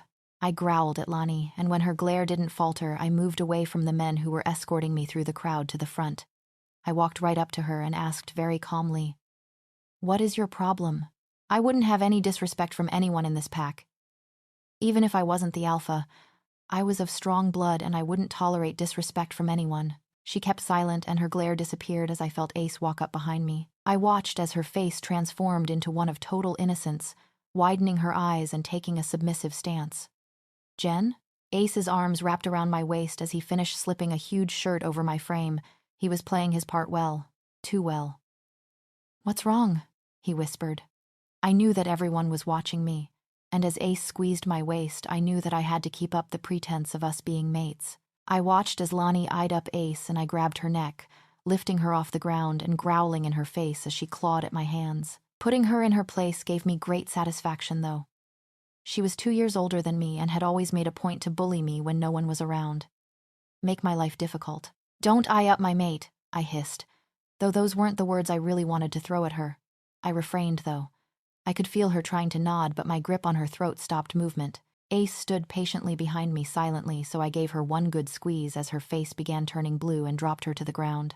I bent down so my face was right next to her ear and whispered so quietly that no one could hear me. Mess with me again, and I'll make sure that you disappear. I stepped over her as she shook with fear, finally realizing that I wasn't to be messed with anymore, and headed towards Alex, Hunter, Matthias, and Hansel. The pack parted in my wake, and it felt good, the power I held in the palm of my hand. We need to talk, Dad growled, pushing open the 8-foot-tall wooden door that granted access to the huge pack-house mansion. Really. I silently followed as he strode through the open downstairs living plan towards his office at the back of the first floor. He sat down behind his desk, which opened out to a beautiful view of the valley, and gestured to the 4 chairs in front of him. I took a seat next to Matthias, Hunter, and Hansel, while Ace stood behind me. It felt like he was still watching out for me. Obviously, Klaus had sent him with me for a reason. I just didn't know what that reason was yet. Jenna, what is going on? Alex asked, rubbing his forehead tiredly. My gaze drifted over his face, and I felt the stirrings of guilt. He looked like he'd aged 10 years. And werewolves don't age. He had been worried about me. I gestured behind me and felt bad for the lie I was continuing with. This is Ace. He's not her mate? He butted in before I could tell Dad the exact opposite. Well, I was wrong. Ace officially had a death wish. Dad's knuckles turned white as he gripped the desk, and I could see cracks appearing in the strong oak. Matthias and Hunter were growling at Ace, but Hansel looked oddly disturbed, yet pleased. Dad, calm down, I said, jerking up from my seat and loosening his grip on the desk. I turned my head to glare at Ace, who was standing stiffly with a blank expression. Hansel, show Ace to a spare room, he ground out. All of you, out. I stood and went to scuttle out. Alex is a very scary man when angry, but his voice stopped me in my tracks. Not you, Jenna. I gulped and slowly turned around as the door clicked closed and sat when Dad gestured to the chairs in front of him. He was still mad, I could tell, but he was controlling it. He was good at that, locking away his emotions and thoughts. He searched my face for something for a good 5 minutes as I sat still, looking him in the eyes. I wasn't going to squirm under his seeking gaze. I called off the competition. I let out a deep breath, hiding a smile. That was most definitely not what I was expecting. And I've been considering stepping down from the alpha position. That stunned me. Dad not the alpha? It was laughable. He'd been an alpha for over 800 years, a warrior even longer. I snorted and shook my head, standing. This has got to be a joke. You haven't been around for the last 10 years of my life because you're an alpha and you put the pack first. I couldn't believe he would just give it up so easily. Give up something that had taken him from me for practically my whole life. I felt a stray, angry tear slide down my cheek and I brushed it away quickly. It's not a joke. I want you to take over, he said calmly. I glared at him and backed to the door. Oh no, he looked confused as I twisted the handle. But you fought me for the title. In my eyes, you're more than ready. I glared at him and shook my head. I fought you because you would have hurt my friends and forced me into a bond I didn't want. I was angry, I snarled before slipping out of his office. I dodged past the pack members and ran up 3 flights of stairs to the top floor to my room. The moment I opened the door, I knew that someone had been in here, and the only thing that had been disturbed was my bed. I walked over and smelt the sheets, a small smile slipping onto my face as I realized that Dad had been sleeping in my bed. It smelt like him. I looked longingly at my bathroom and strode towards it to find Dad's products scattered around my bathroom. He'd been living in my room. I stripped the big shirt off and tossed it on the floor before stepping into the shower and washing away my worries in the hot stream of water. Jenna. I felt someone shake my shoulder, and I blearily opened my eyes, uncurling my body from around the pillow and rolling over to see whoever was in front of me. What? I snapped. I had been having the best sleep of my life. I was out cold, and now I was angry. I sat up, glaring down Alex as he took a seat on the edge of the bed. The blankets fell down to my waist, and a smile spread across his face when he realized I was wearing one of his giant shirts. I crossed my arms over my chest and glared at him. I opened my mouth to tell him to get lost, but he beat me to the punch. I won't force you into anything again. His words stopped me cold, and I looked at him like he was an alien. It was wrong of me to put the pack before my daughter, my only daughter. I was stupid to ignore you, treat you like you're expendable. You're not Jenna. You're so strong, responsible, stubborn, and kind. He gave me a half smile and shrugged. Sometimes. I snorted and nudged his shoulder. He rubbed it in, hurt, and chuckle. And you pack a punch. You're just like your mother. Jen and I never knew what I had until I lost it. But I'm not going to let the past repeat itself. I love you, and I never let you know. A tear trickled down his cheek before he quickly swiped it away, and I was frozen in shock. My big, tough alpha dad was crying. On one hand, I felt he deserved it for all the hurt he'd caused me, but on the other, he was still my dad. I crawled onto his lap and hugged him as his arms enveloped me and he pressed his face into my hair. I'm so sorry, Jen, so sorry. I felt a tear slip down my face and I wiped it away. You have 10 years to make up for, I murmured. He'd have to prove that he wanted to be my dad again. You hurt me badly and you need to earn my forgiveness, otherwise you'll never appreciate it. Slowly, I pulled away and stood, walking away without looking back, a tear sliding down my cheek. I could only hope he meant every word because my heart couldn't take any more disappointment. I just want my dad. I managed to corner Ace 3 days later. Literally corner him. He seemed on edge and very nervous as I dragged him upstairs to my room so that no one would hear what I had to say and what he would tell me, because I was definitely getting answers. I literally threw Ace into my room and slammed the door behind me, leaning against it and pinning him with my piercing gaze. Talk, now. Ace took a deep breath and stood in front of the giant window, body turned towards me, his features schooled into an expression of nonchalance. Well, the weather's quite nice today, perfect for a picnic. I growled at him and pushed off the door. Why are you avoiding me? Why are you here? Why did you risk your life? Why'd you undermine me? What's Klaus planning? Did he take that woman? I fired off, now standing in front of him and poking his chest with each question. He couldn't stop the grin that spread across his face as he looked down at me. You're like a tiger, he said, smirking. I was frustrated at the fact that no one ever tells me anything, and his comment, and the fact the Wadi was trying to change the subject made me angry. That's what he was looking for, though. I took deep breaths, reminding myself that no, I can't feed him to the Rouges, 'cause he is the Rouges, and looked up at him. Don't try to get me mad, Ace, I said, crossing my arms over my chest. Answer my questions now. He sighed and lay on his back on my floor, looking up at the ceiling. Klaus doesn't want to involve you, but I can tell you that he would kill me if he found out you were calling me your mate, he said, looking up at me with a smirk. I frowned down at him and sank down to his level, sitting on his chest. It felt like it was made of steel. Heck, Ace was like a tree trunk and built like a tank, so it shouldn't be surprising. I thought he rejected me. I snipped. And he did, kind of. I mean, first he says that my presence was a problem, then he basically says he's rejecting me by kissing and touching someone else in front of me. The knockout punch being that he ran off with his pack and her to leave me to my father. Granted, Ace came, but he left me with no warning after a fight. Ace shook his head and rested his hands on my thighs. You were both mad. Things were said and I'm sure he didn't mean it. I've known him for 20 years and he's never flown off the handle like that. You bring out each other's tempers. I snorted and shook my head. Stupid man. Don't make excuses for him, Ace. What he did is like me making out with you, I said, raising my eyebrow. Which I wouldn't mind, actually. Ace was attractive. For some reason, his face turned dark before he pulled me down to his face and crushed his lips to mine. I was stunned before he tried to deepen the kiss. He seemed almost desperate. I pulled back and slapped him hard across the face when he tried to kiss me again, the sound echoing around the room just as the sound of a door slamming shut resonated behind us. I scrambled up and ran to my door, peering outside to see what looked like Hansel storming down the corridor. Weird. I turned around and closed the door to see Ace on the other side of the room, leaning against the wall with his back to me. I walked over to him and rubbed his back. What's wrong? I had no idea why he did that, though it definitely wasn't the worst kiss I've ever gotten, but it was totally out of character from what I've seen. Ace has been so respectful since the first time I met him. He turned his head sideways to look at me and he looked disturbed. I like girls. My eyebrows knitted together in confusion. Okay. And I always looked forward to meeting my mate and having a family with her, a loving relationship, like my parents. I nodded as he began pacing, taking a seat on my bed and sitting cross-legged. At this point, it was probably better to just let him walk and talk it out. And from childhood, I was told all about mates and what it's like to find them, but it has to be wrong. And why would it be wrong? I asked, interrupting him. He would never get to the point otherwise. He stopped and turned to me, bending down and resting his hands on the bed, looking me straight in the eyes.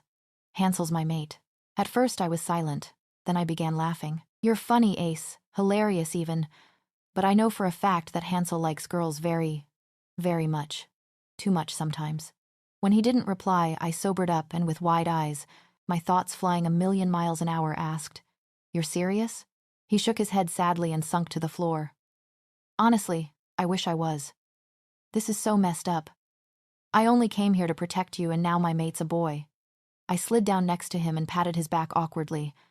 I honestly had no idea how to handle this. "Have you talked to Hansel?"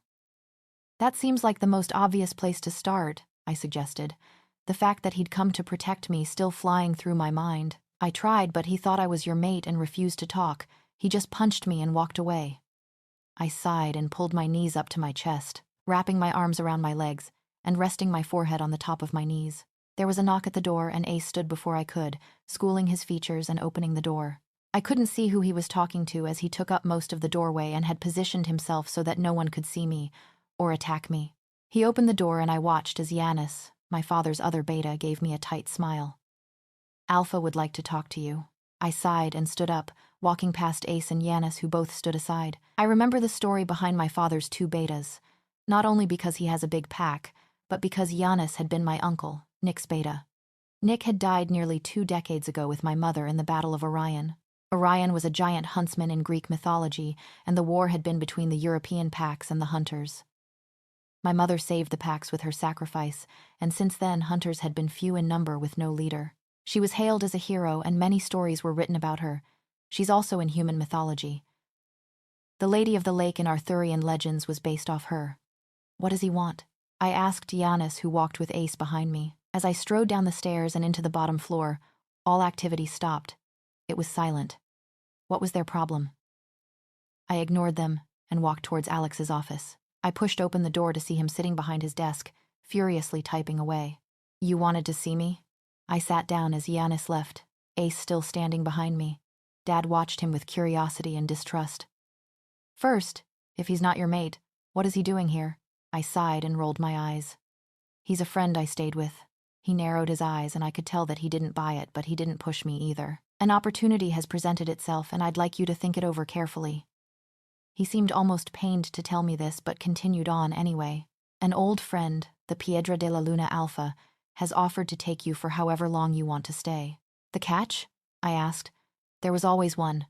"Lay it on me," I said when he hesitated. "You have to meet his son." I growled and stood, and I knew that Ace was holding his back. "Stop trying to pair me off. You haven't changed at all."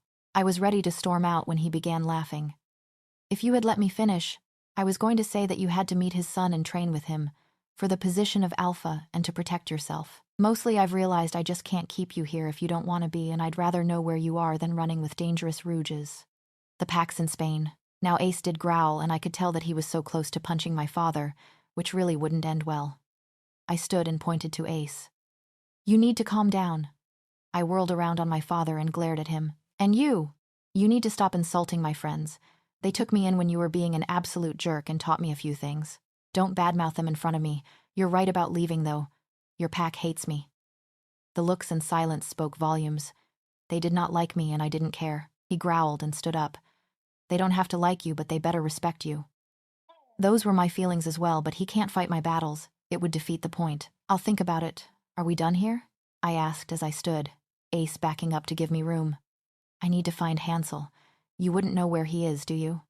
I asked, ignoring Ace's whine. He obviously didn't want to fix this problem. Dad shook his head but stopped me, standing up and gently touching my arm.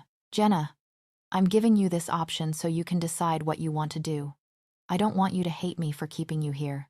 I'm trying to make things right." I knew this was big for him. He never let me go anywhere before I ran away. I always had guards with me, kept away from the rest of the pack, really. "I know, Dad." I loosely hugged him, patting his back awkwardly as he wrapped his arms around me. I stood stiffly, and after a few seconds I relaxed and hugged him back, savoring the feeling of my dad's embrace. I pulled back and gave him a small smile. I'll think it over. I walked back through the living room where more of the pack had gathered. I walked through them, looking for Hansel with Ace behind me. It was quiet as we walked, and I could feel a few people, mainly girls, glaring at me. I passed by one group of girls. I could clearly hear what they were saying. Stupid girl, thinks she's so much better than us just 'cause she's got a wolf. Have you heard how many guys she's been with? Lane was talking about it last month. Looks like she's got another guy to boss around, poor man. With each lie, I felt my temper flare. Is that really what they thought of me? They were bitter and jealous because I could shift and they couldn't? Who had been telling them that I'd been with half the pack? Because I hadn't. I don't care if they call me names. But I'm not one of them. I have morals and self-respect. It was like déjà vu when I stopped and whirled around, focusing my glare on the group of 5 girls.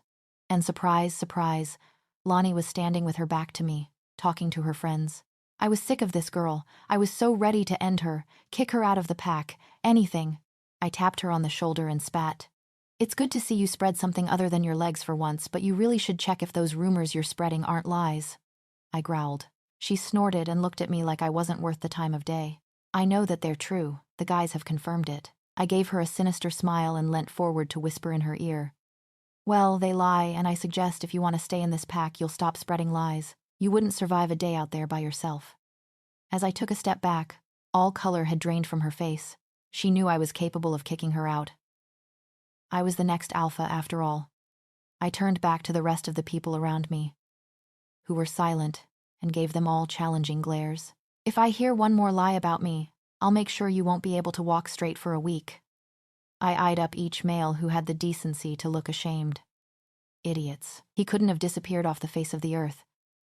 Hansel had to be around here somewhere, and after my performance downstairs, I was ready for more confrontation. Confrontation that would hopefully lead to Ace and Hansel becoming mates, or at least working out the whole likes girls but are mates thing. I never could imagine either of them being gay, but I guess stranger things have happened. Where is he? I muttered as I finished searching the pack house. There was only one place he could be. The training grounds. Ace followed me the whole time, and I knew that he was getting more and more frustrated with every passing minute, both with me and Hansel. Honestly, Hansel wasn't being fair on Ace, and when I found him I was going to hit him over the head. Very hard. Both had reservations, but if they didn't talk, they'd never work it out.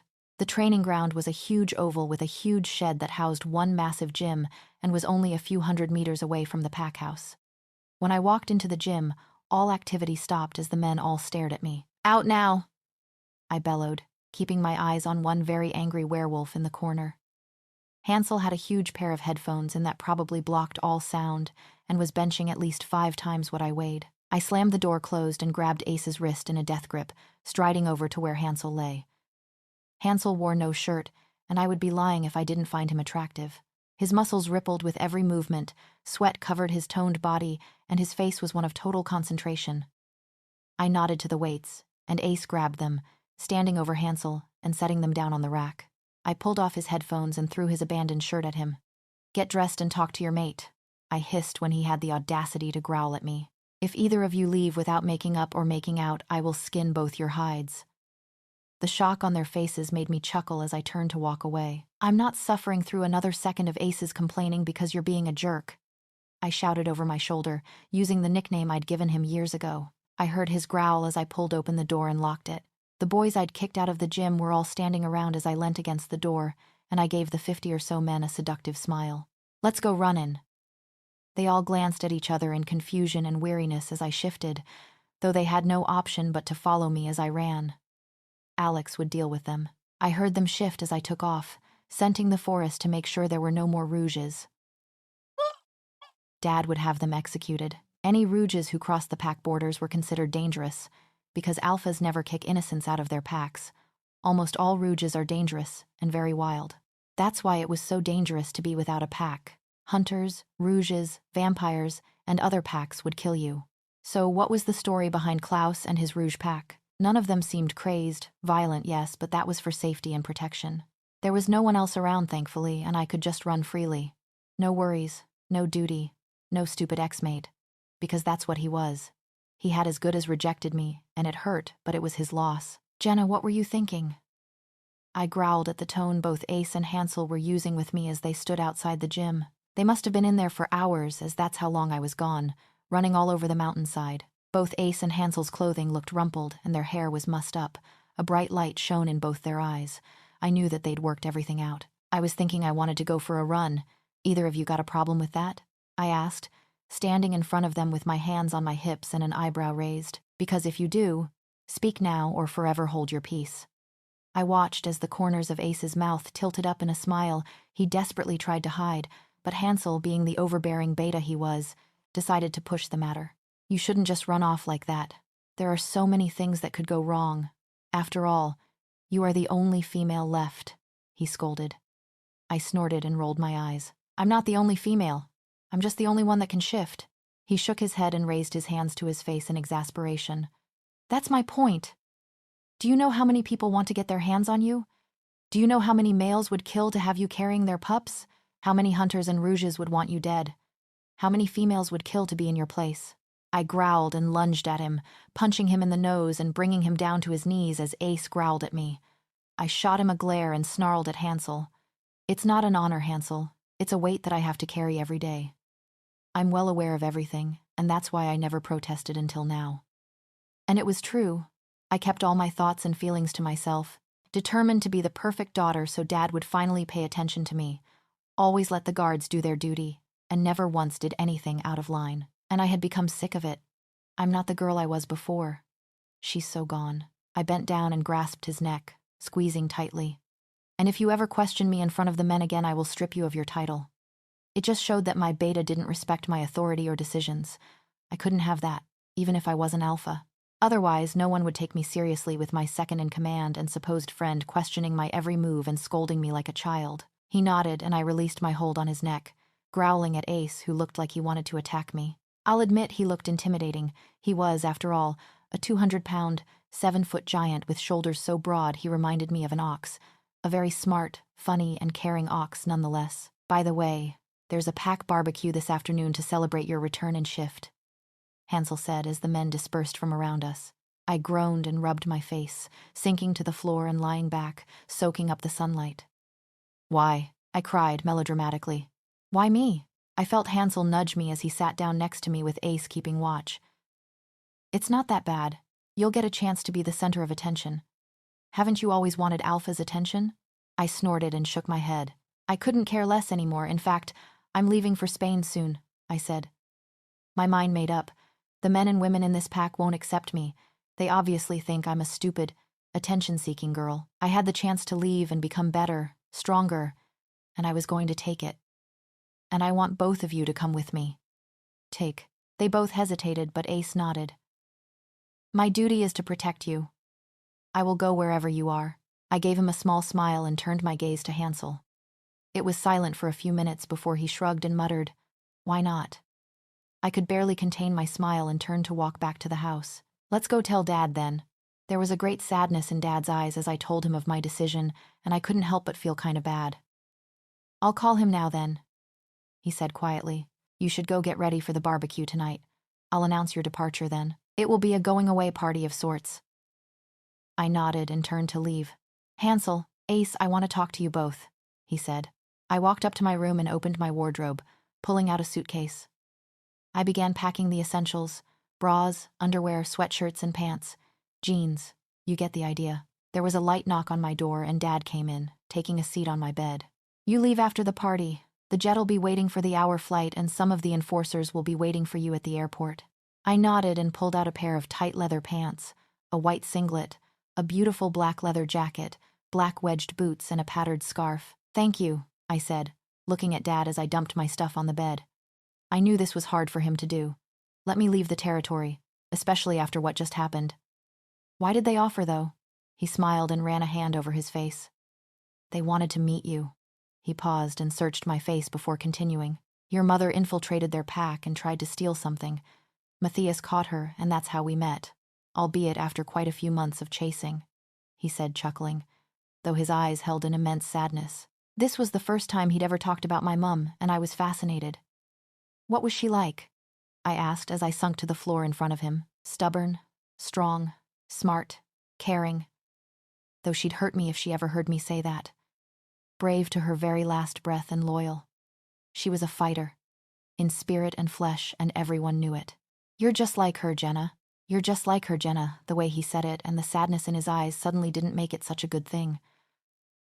I could see the anguish he held as he stood, running a hand through his hair. "If you'll excuse me, I'll be in my room." I saw a sheen of tears in his eyes as he left, and my heart sank. He was still mourning over the loss of his mate and brother. Walking into my bathroom, I turned the shower jets up high and jumped in, scrubbing every part of my body and lathering myself in peach and vanilla-scented body wash. I felt clean again, and it felt wonderful. I slid into a pair of white lacy underwear and bra and slipped on the clothes I'd set aside. I looked in the mirror, scrutinizing my image. I had been told I was a mirror image of Rory Tannen, my mother.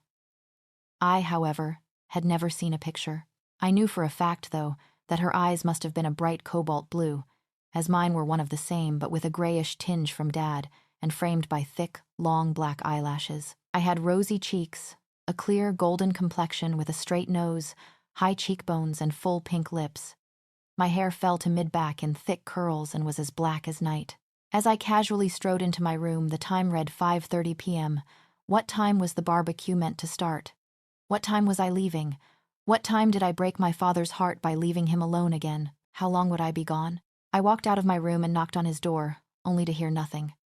I pushed the door open and was shocked to find my strong warrior father lying on his back, crystal tears falling down the side of his face. I hesitated, torn.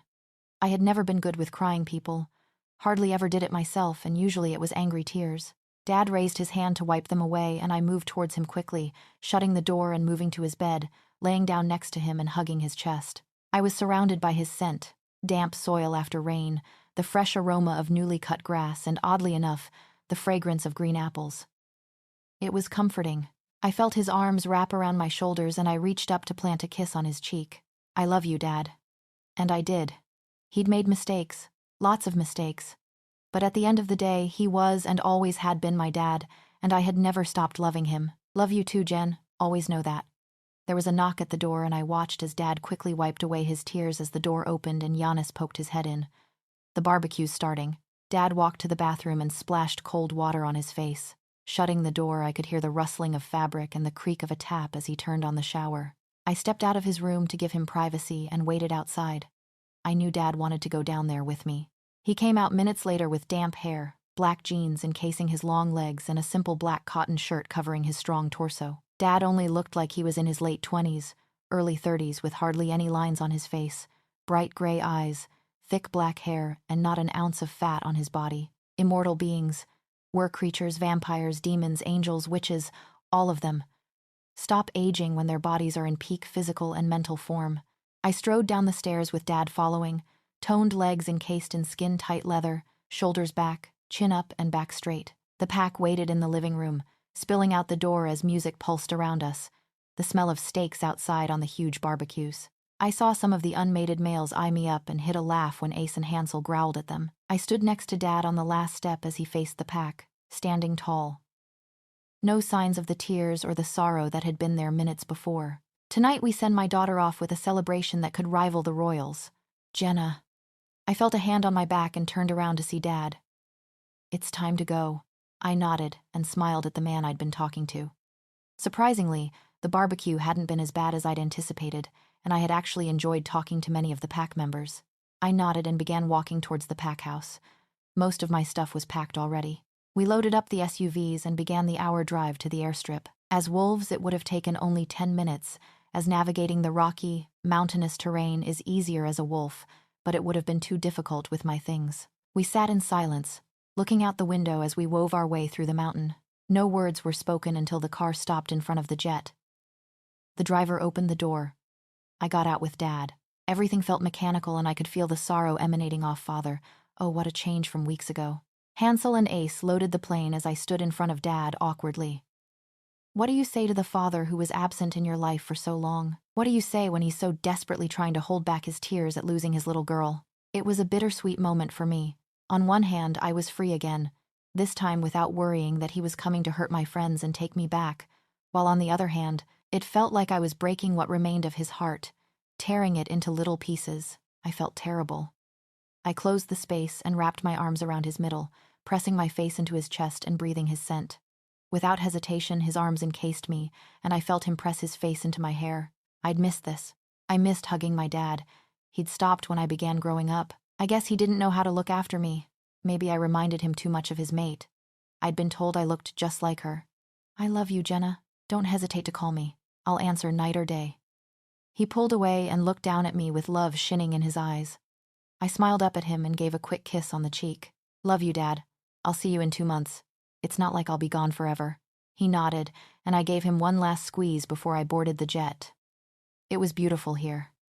I breathed in the fresh air as I walked off the jet, Ace and Hansel following behind. On the tarmac, 3 black SUVs were parked with the doors open, and many wolves standing around, all looking at the jet, at me. I instantly knew who the alpha was. He stood tall and proud in front of his pack brothers, smiling at me as I walked towards him. He didn't look a day over 30, though I had no doubt that he was older. He had long, thick, curly raven hair, brown eyes that looked like melted chocolate with slight crow's feet when he smiled, and tanned skin that showed his preference for the outdoors. He stood well over 6 feet and, like all male werewolves, had a very muscular body, which was displayed in a pair of leg-hugging jeans and a smart button-up shirt. He held out his hand for me to shake as I approached, and I gave him a small nod of my head and a smile.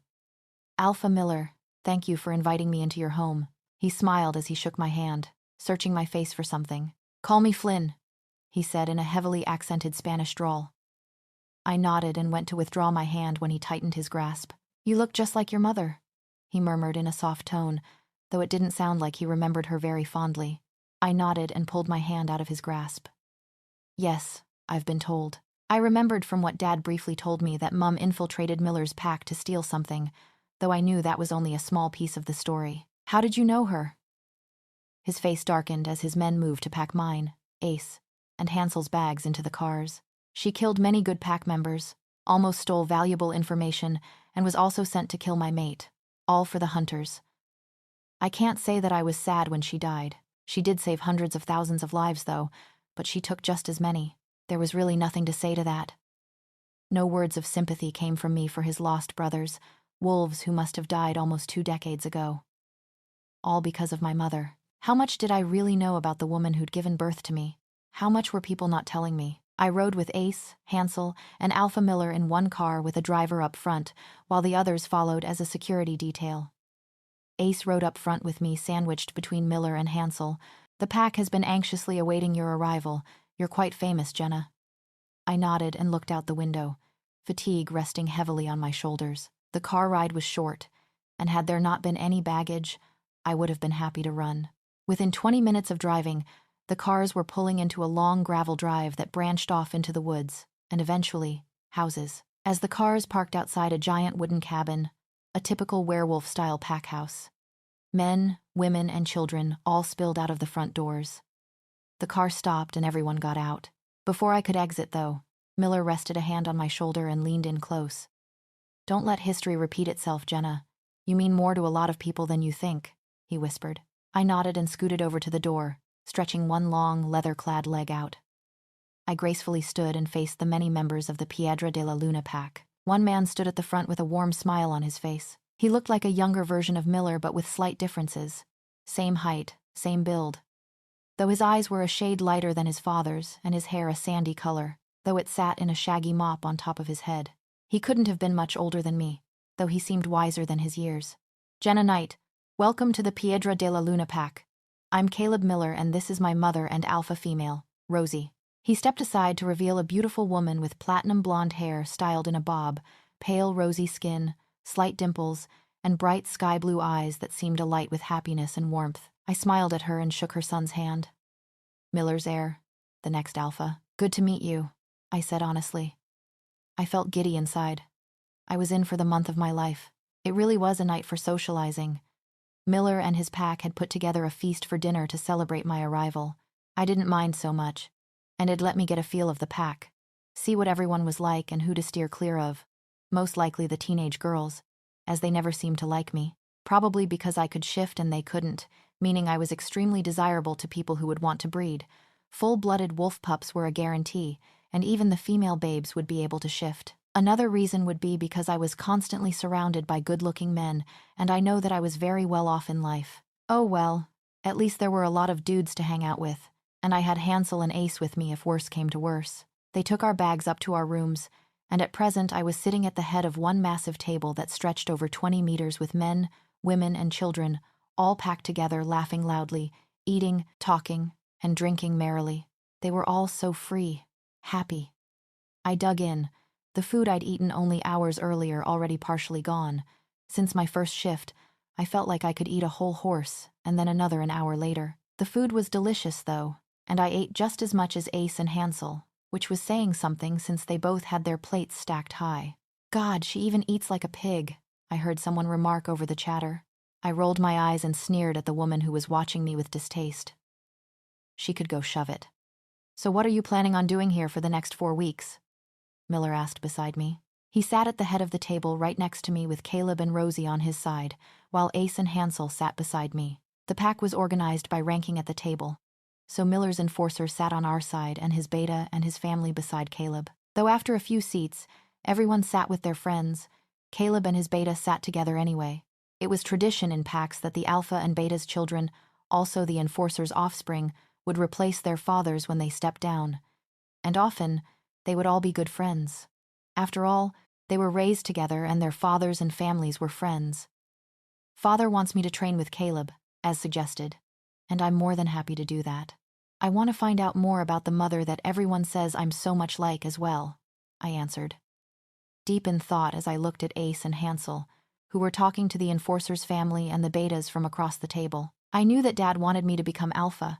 It was inevitable since I was his only child and was not mated. Klaus made sure of that. Hansel is the next in line for beta, and I knew that he would do well as my second in command, though I knew that Hunter had no children and no mate. I know that he wouldn't want the position as enforcer as long as Matthias and my father had stepped down. Though they would all be around to advise us, they wouldn't be in positions of power any longer. They'd become elders, advisors to the alpha, beta, and enforcer, Hansel and I. Ace would make a good enforcer. He was fair, strong, commanding, trustworthy, and I'm more than certain that he was either from a beta or enforcer bloodline. He was a good friend, but I really knew nothing about him. That had to change. In reality, I knew nothing. Nothing about my absent mate and his pack. Nothing about my mother. Nothing about why everyone refused to talk about her except in whispers. If I ever became alpha, it would create a huge uproar in our world. I knew that there were many who would cause problems for me, for the pack. Of course, there were many packs that were indebted to my father and would gladly stand by his decision to make me alpha, including the royal family. You should stop worrying so much, I heard Miller say. I can see the wheels turning in your head, and whatever it is, tonight is not the night for it. Enjoy your stay. You're here not just to learn, but to relax.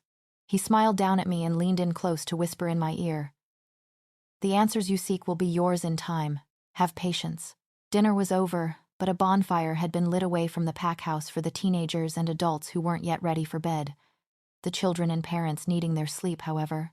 Hundreds of young wolves, including myself, walked through the forest to where a roaring fire blazed in a paddock. I couldn't find Ace or Hansel anywhere, though it seemed like their guard duty had been given to Caleb and his friends, who were everywhere I looked, like my shadow. Taking a seat in front of the fire, I watched the flickering flames. I wanted to talk to Hansel. I wanted to know more about him, his motives behind following me, why he was with Klaus, what made him become a rogue. I hadn't forgotten that he was a rogue, and rogues were dangerous, no matter how well you thought you knew them. I remember when I was 12 and managed to sneak out after Matthias and Alex with some of the men who were confronting a rogue wolf as I hid in a nearby tree. I remember it as if it were yesterday. A single gray wolf stood surrounded by the men of my pack. He was disheveled, filthy gray fur with patches missing and scars covering his whole body, ribs and bones sticking out from within his fur, foam dripping from his mouth where yellow teeth sat, many missing, and a hole where one of his eyes should have been. The look in his single eye was not human, wild and crazy, dangerous, even deadly. He looked like he thirsted for blood, the blood of the men around him. He was rabid. When he lunged for Matthias, I knew he was dead. No amount of reasoning or warning could have stopped him. They stood in his path, in the way of freedom, and he was mad. Matthias dodged him, and within seconds had the rogue pinned beneath his huge frame, twice the size of the rabid wolf. In one swoop, the rogue's head was rolling across the rocky ground like a bowling ball. I watched on sadly as the males howled in victory and sneered at their cheer. That rogue was as small as a dog and thinner than one too. It wasn't a victory but a mercy. I felt someone sit down next to me and looked away from the fire towards them. A guy with coffee, brown eyes, and tanned skin sat staring at me. Very Latino. He had carefully styled dark brown hair, and as he smiled, revealed bright white teeth. I could tell that he thought he was God's gift to woman, and no one had tried to say otherwise. Class A douche. Did it hurt? I snorted and shook my head. Did what hurt? I asked, bored and totally uninterested. He grinned and winked. When you fell from heaven. I kept a blank face, trying to look totally serious. I dug my way up from hell. I deadpanned. His grin faltered for a second before it was back and he scooted closer. So you're a devil in bed then? I sighed and pulled back the neck of my jacket to give him a look at the mark sitting there. Probably the only time I've actually had a use for the thing. I knew the moment he saw it. And I smirked. Yep, you should ask my mate. I heard someone snicker behind us and I turned around the same time he did. A skinny guy who looked a few years younger than me, maybe 15, and who was about an inch shorter than me stood trying to contain his laughter. He had ruffled brown hair and green eyes, a short nose and dimples. The guy next to me stood up, breathing heavily, and grabbed the shirt of the younger guy. What are you laughing at, idiot? He sneered, shaking his shirt. How badly you just got shot down, the littler one replied, staying perfectly calm and still, grinning in the face of danger. Obviously, the one who'd tried hitting on me didn't get rejected very often and his ego had been deflated. So of course he'd pick a fight. He raised his fist and I saw Caleb take a step forward, but he was too far away to actually do anything. The little guy was really pushing it as he smirked and shook his head. No, don't do that, you'll give me an erection. I snorted and went to step in, but I didn't get there in time before he got punched. I grabbed the back of the big guy's shirt and hauled him off the little one, growling and snarling, before he could do more damage. He spun around and before I had time to react, he punched me, obviously not realizing who was pulling him off the kid. I heard people gasp as I spat a bit of blood onto the ground, growling. The pain wasn't too bad. I was angry that he'd beat on someone smaller and weaker than himself. I growled and grabbed his throat, slamming him into the ground and kneeing him in the groin, making sure to keep it on his jewels as I growled down at him. Hit me again and I'll separate that thick skull of yours from your body. Jenna, calm down. You're killing him. I felt a hand on my back and Hansel's voice in my ear as I squeezed his throat tighter, his face turning blue. I growled and slammed the guy's head into the ground once before letting go. I turned to the kid lying on the ground watching me with wide eyes and growled at him. What were you doing just letting him hit you? And antagonizing him while you knew he was about to punch you? I bent down and slapped him over the head. He scowled up at me. He always threatens me. He's never done anything about it before. I narrowed my eyes and shook my head. Idiot. Seriously, Jenna, do you fight with everyone? First Klaus, Alpha Knight, then Lonnie, and now him, Ace said, walking up to me. I mean, really, Jenna? Really? I snorted and shrugged, slapping him on the shoulder. What can I say? It's what I do. He chuckled and shook his head as Alpha Miller came running. What happened here?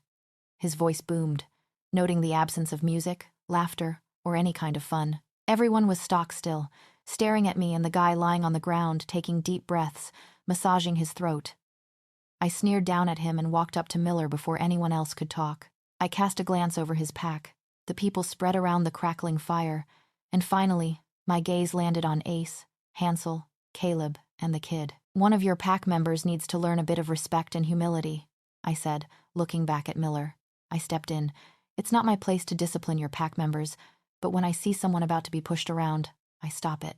Miller nodded and looked around, his gaze landing on the guy who'd hit on and hit me. And who was this? Troublemaker, he asked, his eyes narrowing. What exactly happened?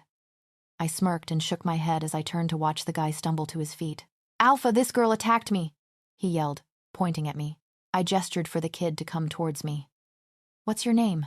I asked, ignoring the ranting of the other guy. Keegan, he said, smiling at me, his eyes slowly fading from a bright purple and black to a mottled shade of green, yellow and brown. And who's that? I asked, pointing to the guy who'd hit him and me. He cast a quick glance to where I was pointing and sniggered. That's Ken. I nodded and pointed to Ken. Barbie here tried his moves on me, and when he got shot down, he turned his anger to Keegan. He hit Keegan. I pulled him off this little fella, I said, ruffling Keegan's hair, And he punched me. I saw Miller's eyes darken as a growl escaped, and so I kneed him in the groin and choked him until his face turned blue. "You did what?" he roared. "Choked him and—" "How dare you treat a guest like this?" Miller growled, walking towards Ken, ignoring me. "You assault a woman, Jenna Knight, no less. Do you know what her father and pack would do to you if they heard of this?" he asked, grabbing Ken's face. I raised an eyebrow and crossed my arms over my chest, but kept silent. I could do a lot worse than what I did. Miller turned back towards me and bowed. "My apologies for this offense, Miss Knight. I offer you the right to determine his punishment." I nodded and looked over to Keegan. I liked the kid. He seemed kind-hearted, caring, and genuinely happy. "What do you think the punishment should be?" I asked him quietly. He grinned and looked over at Ken, who was being manhandled by Caleb and his beta. "Strap him down and tickle him until he pees himself." I chuckled and nodded. "Sounds good." I repeated the punishment to Miller and everyone chuckled, Ken looking horrified. "Have fun, Barbie," I yelled after him as he was led away, knowing full well that I'd just made enemy number one. Too bad I didn't care. I didn't give one iota. I woke up to the sun streaming through the window, the chattering of the pack downstairs, and the smell of bacon. "Oh God, the bacon." I groaned and sat up, wiping the drool off my chin, smoothing down my hair, and readjusting my shirt. I wore a pair of boy short panties, huge fluffy socks, and one of Dad's shirts that I'd taken with me. He wouldn't miss it. Hopefully. I scampered down the stairs, knowing that all the bacon would be gone soon, if it wasn't already. I jumped down the last few steps and ran into the kitchen, sliding on the hardwood floor as I came to a stop. Through the kitchen, into the dining room, a huge heaping plate of bacon sat surrounded by syrup, eggs, buttered toast, and cereals, a breakfast buffet that made my mouth water. I grabbed a plate and got in line, piling my plate as high as possible without depriving others of their breakfast. Hansel and Ace were already up, sitting with a few men from the pack, including Caleb and his beta, whose name I still didn't know. I slid my plate down next to them and sat down. "Morning." "Morning, Jen," Hansel said, giving me a small smile, while Ace just grunted, and the others around the table nodded. I snorted and elbowed his side. "Morning to you too, Sunshine." I saw the corner of his lips turn up into a small smile. I knew he wasn't a morning person. I was just teasing a little. "What do you want to do today, Gretel?" I asked, biting into a piece of bacon with fluffy scrambled egg on top. He growled at me and shook his head. "Call me that one more time and I'll tell them your middle name." I paled a little and was quiet. "Jenna Seraphia Cordiella Knight." I felt my cheeks flush a little as I glared at him. "They're my grandmother's names, idiot," I hissed, resisting the urge to put him in a headlock and throw down. "Hey Jen, why are you blushing?" Keegan asked as he sat down next to me, spearing a piece of egg with his fork. "It's weird, you know. Blushing is kinda like getting a physical reaction, but on your face." I snorted at his thoughts and watched him. Weird child. How do you come up with these things? He obviously had no brain-to-mouth filter, though it was most definitely entertaining to say the least. He shrugged in response and began shoveling food into his mouth. "So what did you want to do today, Jenna?" Caleb asked from across the table. I thought about it for a moment and then smiled. "How about a run around the borders on 2 legs and then a bit of sparring?" I suggested, hearing numerous groans and growls. Looking around, I smiled wickedly. "Surely none of you would be beaten by a girl? They would if they actually let me join," I heard someone grumble sourly.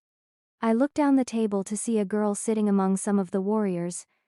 She looked to be about my height, maybe a little bit shorter.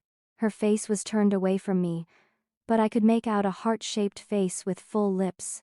The most stunning, actually more like shocking feature, was her blue hair. It fell to just below her shoulders, pinned straight, and was an ocean blue color overall. Upon closer inspection though, different shades of turquoise, an array of blues, and mottled greens that acted as highlights and lowlights appeared. "You know they won't let you. You're a girl," one of the guys next to her said. Probably her brother due to their similar face shape and eye color, though his were much duller than hers. "How come she gets to then?" She turned her face towards me, and I was shocked by the startling color of her eyes. They were almost cat-like, and were a stunning shade of electric green. Upon closer inspection and straining my eyes, There were yellow rings around her pupils that really set off the green. I'd never seen eyes like hers before. The guy next to her jerked her head back towards him, and I heard his harsh whispering, "Because that's Jenna Knight. Heir to one of the single biggest and strongest packs in the world. She is the most influential woman in our world, save for Queen Riley. And if she wants to train, then by God will they train." I snorted and shook my head. He made me sound like some kind of god. I leaned over to Caleb and nodded at the girl. "Who's she?" He looked over to where I was looking and shook his head. "Davina Smith and her brother Ian, who is mated to a female in our pack," he said quietly. "Davy has the temper of a bear and seems to hate everyone except her brother." I nodded and smiled to myself as she spoke again. "Sounds like a spoiled person if you ask me," she said, eyeing me up. "Can she shift?" I asked Caleb quietly. Surely they wouldn't have accepted her into their pack had she not been able to shift, as she wasn't blood, nor would she have been of any use to them. He shook his head and watched as she stood. I made eye contact with her and crooked my finger, signaling for her to come to me. "I want her in training," I told Caleb, lifting an eyebrow when he went to complain. "Fine," he sighed. "But if she gets hurt, it's on your head." I nodded as she walked up beside my chair and cocked her hip. "Yes?" she asked sarcastically. "What can I do for you, oh greatness?" I could tell that she was annoyed I got to train and she thought she didn't. In any other situation I would have shown her who was boss. But I found it funny. It was her personality and she reminded me of myself in some ways. Despite what people may think, I'm not immune to random acts of kindness, or random bouts of insanity. Either way, it usually ended well for the other person. I shrugged and grinned. "Well, I'd like some more bacon, a back rub, and for you to join in during training." I watched as the fire dwindled in her eyes, and watched in amusement as she tried to contain her excitement. "Right. See you out there." She dashed away, and I was left laughing and shaking my head. Keegan stood up and picked up a plate. "As much fun as this morning has been, I gotta go get naked and rub myself with water." "That's the weirdest way you could have told me you're going to take a shower," I said. When he went to talk again, I held up my hand. "Though you'll have to postpone it as you'll be training with us today," I said with fake enthusiasm, knowing that he'd complain. He groaned and shot me the nastiest of glares. "No." "Yes," I said, standing up. "In an hour. I want everyone there for a mass training. It's what I came here for, right?" I told Caleb before I walked away, back up to my room to change. "We really need to let more girls train if they look like that," I heard Caleb's beta, Hayden, say. I was wearing bike shorts, a black singlet, and sneakers. It gave me movement and didn't feel restricting. I didn't hate the extra attention either, though. Caleb nodded, a guilty smile creeping onto his face when he saw that I could hear them clearly. "Is everybody here?" I asked, walking up to him and his group. He nodded as his friends ogled my legs. At least they knew what they'd look like when they were eating my dust. "This is most of the guys. Dad leaves the younger guys to me for practice and bonding," he told me as I looked around, only noticing guys our age and maybe a little older. It was a good idea, actually.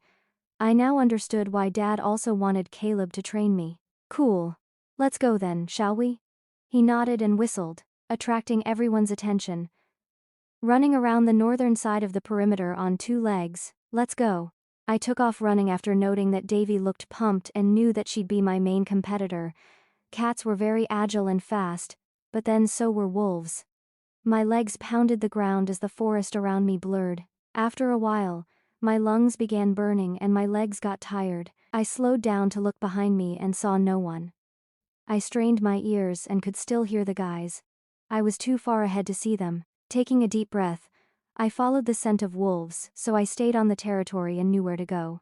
I smiled to myself and kept running, sweat dripping down my shoulder blades. I pushed myself as I ran and finally, as my legs felt like they were going to give up, the start came back into view. I heaved a sigh of relief as my side began to ache with a stitch. I'd run far very fast and I felt so out of shape.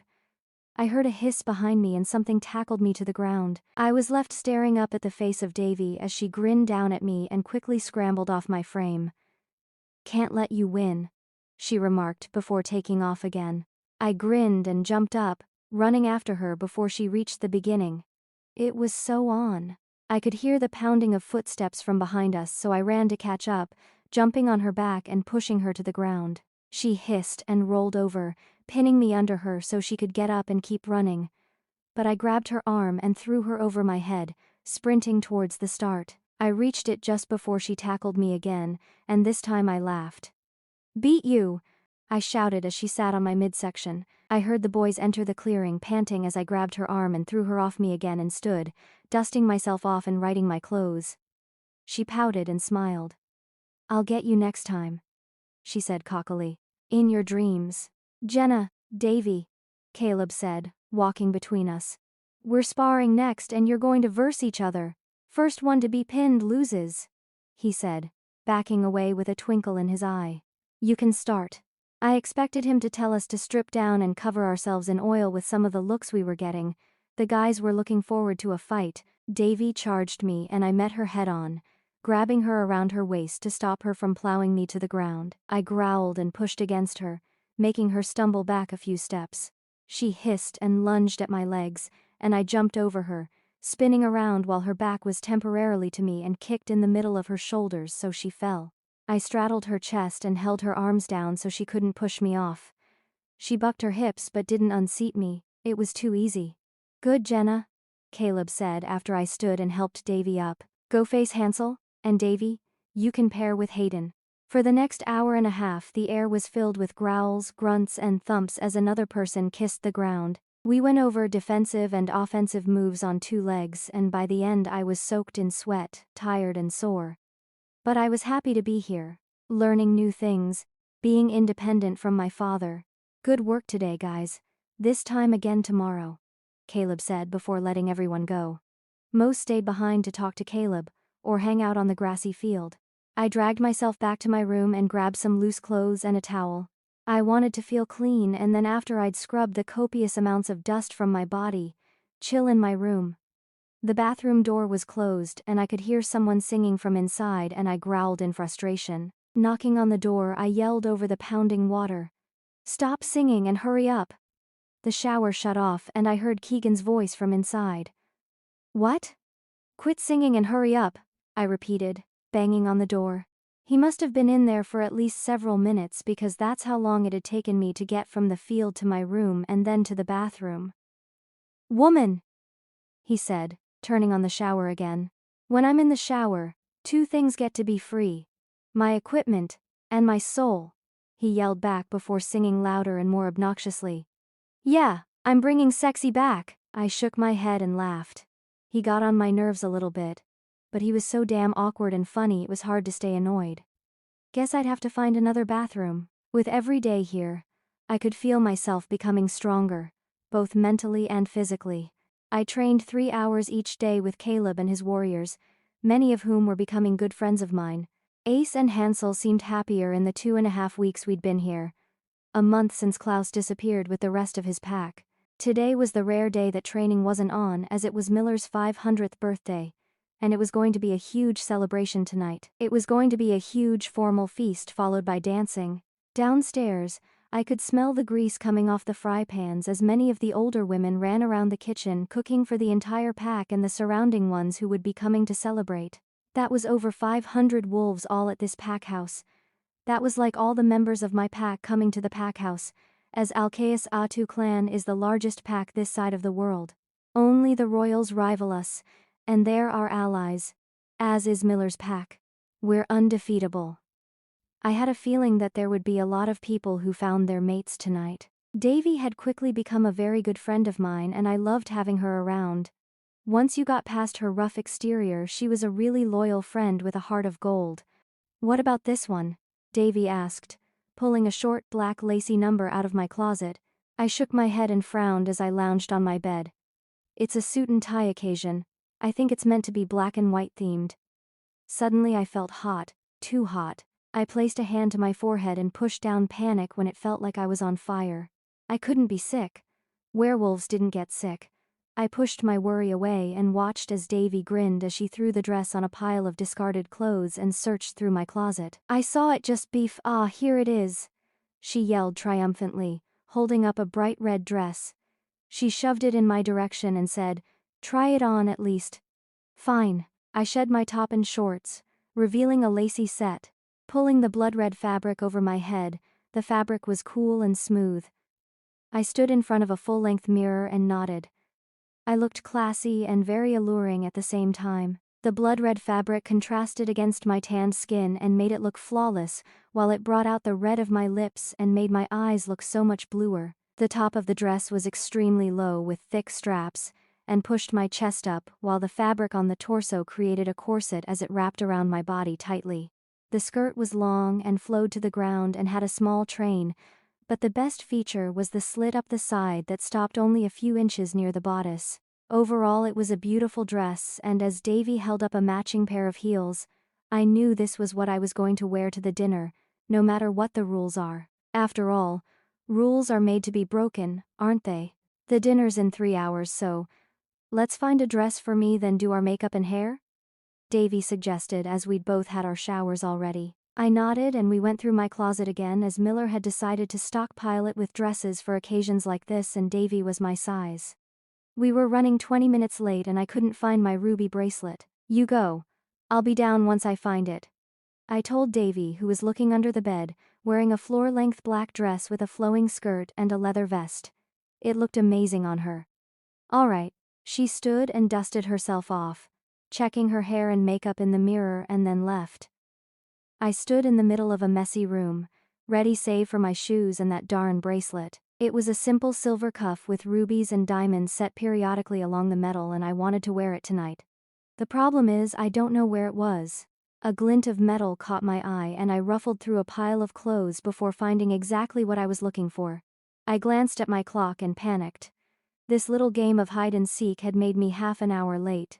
I slid on the red heels, checked my hair, which was styled in big Hollywood curls and makeup, blood-red lips, neutral eyeshadow colors, and some black liquid eyeliner. Shutting the door behind me, I strode quickly towards the steps where I could hear loud chatter coming from downstairs, where all the surrounding pack alphas and betas loitered with their mates, as well as the Piedra de la Luna pack. Over 200 people were down there talking to their friends, and although I felt awkward as I'd stand out, I knew I looked good, so I held my head high and sauntered down the steps with all the confidence in the world. And I was right. I stuck out, but I looked amazing. I felt another hot flush run through my body, focusing mainly in that spot between my legs, and I almost missed a step, but I pushed it down and reached the bottom of the step as all chatter dulled and I felt 200 pairs of eyes on me. I searched the crowd for any familiar faces and found Ace, Hansel, Caleb, Hayden, Davy, and a lot of the other guys I'd been training with, all standing together like they'd been talking. I made my way over to them, people moving out of my way as I strode, the clacking of my heels sounding like gunfire in the silence. It was like a bad cliché chick flick. "Wow," Hansel said while the rest just stared. Ace smiled down at me as I stood next to him, and respectfully kept his gaze on my face. "You look beautiful, Jen." I smiled up at Ace and pecked his cheek when he bent down. "Thanks, you look pretty handsome too." I felt that heat again and stopped a waiter who was carrying around glasses of champagne. I held it against my chest, the coolness making my skin break out in goosebumps. I took a sip when the glass did nothing to cool me down. "Wow, Jen." I felt Caleb walk up to me, looking from the bottom of my toes right to the top of my head. "You look stunning, but you do realize that it's black and white themed, right?" "Really? I just thought that everyone loved wearing black and white," I said with fake confusion, until I caught Davy's eye and snorted. "I gathered. I like this dress and I decided to wear it. And I'm glad you did." I turned around at the new voice and raised an eyebrow at the stunningly attractive man before me. He had beautiful, warm brown eyes that looked like honey, while his skin was sun-kissed and his jaw covered in slight stubble. I loved stubble. His nose was slightly crooked, and it looked like he'd broken it one time or another, and his hair was a light brown color, cut short. "William Huntington. Call me Will," he said in a crisp British accent, taking my hand and placing a butterfly kiss on my knuckles, his lips plump and warm. Heat flooded my body from that one kiss, and I felt a heat in my lower belly. "At your service." He had a cheeky sparkle in his eyes and I smiled at him. He was an alpha, I could tell. After being around alphas all my life and being of alpha blood myself, I could tell who was an alpha. Nice to meet you, Jenna Knight, I said. I could tell this one was a charmer, but I'm not sure what else he wanted or what he was like. Yes, I've heard a lot about you, though I'm sure that most of the rumors are not true. He looked up to Ace and extended his hand. Good to see you again, mate. Ace smiled and shook his hand heartily. Never thought I'd see you again. What happened to those other rogues you had to deal with? He asked, attentively listening to Will as he spoke but not ignoring me. He laughed and shook his head. They had to be exterminated after they killed Marie. You know, the blonde-haired, blue-eyed 12-year-old who really took a shining to you? He sounded genuinely sad talking about her, obviously one of his pack members. Which pack are you from? I asked as conversation stopped. New Haven. I smiled as Ace and Hansel wandered off together. What's it like there? What does it look like? Is it always raining? He chuckled and took a glass from a passing tray. Slow down there, Tiger, one question at a time. It's quite beautiful as we're situated in the countryside. My great-great-grandfather built the pack house in the middle of a huge field, and the rest of the pack live in recently restored Victorian-style houses only a few minutes away. It doesn't always rain, but when it does, all the pups play in the mud and we're constantly having to mop the floors. He spoke so fondly and animatedly of his pack that I knew he was a great alpha, and my respect for him rose. He actually seemed like a genuinely nice, charming guy. Heat raced down my back, making my muscles quiver as his hand brushed mine again and my temperature spiked. I watched his nostrils flare, and he turned to look at me as the servers announced that dinner was being served. He gently grabbed my hand and together we walked to the next room, where one slightly curved table sat at the front of the room, and other smaller tables that would seat 10 people were spread throughout the room. Place cards were set at every table, and I was amazed at how much work had gone into this celebration. Miller, Rosie and Caleb all sat at the head of the table with several seats on each side of them. I was placed beside Miller on his right side with Hansel, Ace and Will on my right. As Hansel, his mate, and I were Miller's guests, and I held a higher position of power than Will. We sat closer to Miller, though I knew that Will was fine with it, and happily talked to Ace as dinner was being served. Every time Miller's arm brushed mine or Hansel looked at me, it felt like my body was on fire. Halfway through dinner, I felt so hot, I felt like I was going to explode. I reached for a glass of water as it faded slowly, and just as I was about to breathe a small sigh of relief, pain shot through me like an arrow. I almost cried out at the unexpected pain, and my fist tightened, cracking the glass and embedding it in my palm. I didn't feel the pain though. Oh no. I felt something much worse. The only way I could describe it is like a white-hot fire, running through my veins and womb, getting hotter and hotter until I could combust. I knew that I would be running a temperature, and I was so close to putting a knife through my own heart just to end it. My other hand clutched the knife on my plate until it snapped in half. Everyone was looking at me as the scent of my blood filled the room. But that wasn't the only thing that Will seemed to smell. He stood and leaned over me until he could smell my neck, and when he did, he growled loudly. She's in heat. I'm in. What? I growled, clutching the table as my body responded to his nearness. He looked at Miller's shocked and worried face, and gave him a quick smile. Would you please excuse us? He helped me up, making my knees almost buckle at the sheer amount of pleasure his touch brought. He wasn't my mate. I knew he wasn't my mate, but his touch was so pleasurable I think I could have passed out. Ace and Hansel stood from their seats as well as Davy and Keegan, both of whom sat off to the side at one of the tables. As we passed many packed tables, many of the unmated males were breathing in my scent, clutching the tables and growling. I was irresistible to them. I remember vaguely reading about a she-wolf's heat, though it only happened to those with wolves. It was nature's way of trying to put mates together, 'cause if you got marked and weren't fully mated within the month, then you went into heat. The heat called to the female's mate and made both ready to go. It had slipped my mind until now, and I felt like punching the next guy who tried to sniff me. But I wouldn't, because all I wanted to do was throw them down on the floor and have my wicked way with them. We all walked to Miller's office. my hand dripping blood as we walked. Ace found a first aid kit when we got to the office and began pulling out the shards of glass as I sat on the couch trying to contain myself. "Where is her mate?" Will asked. "Shouldn't he be dealing with this?" I could tell that he was holding himself back from jumping me, and although it was very chivalrous, I really wanted him to take me like an animal until I passed out. Once all the glass was out of my hand, I watched as the skin and muscles stitched back together to only leave a very faint scar behind. Ace rubbed his hand over his face and growled. He looked like he wanted to punch something. I knew this would happen. I warned him, but he didn't listen. He turned away and his shoulders drooped.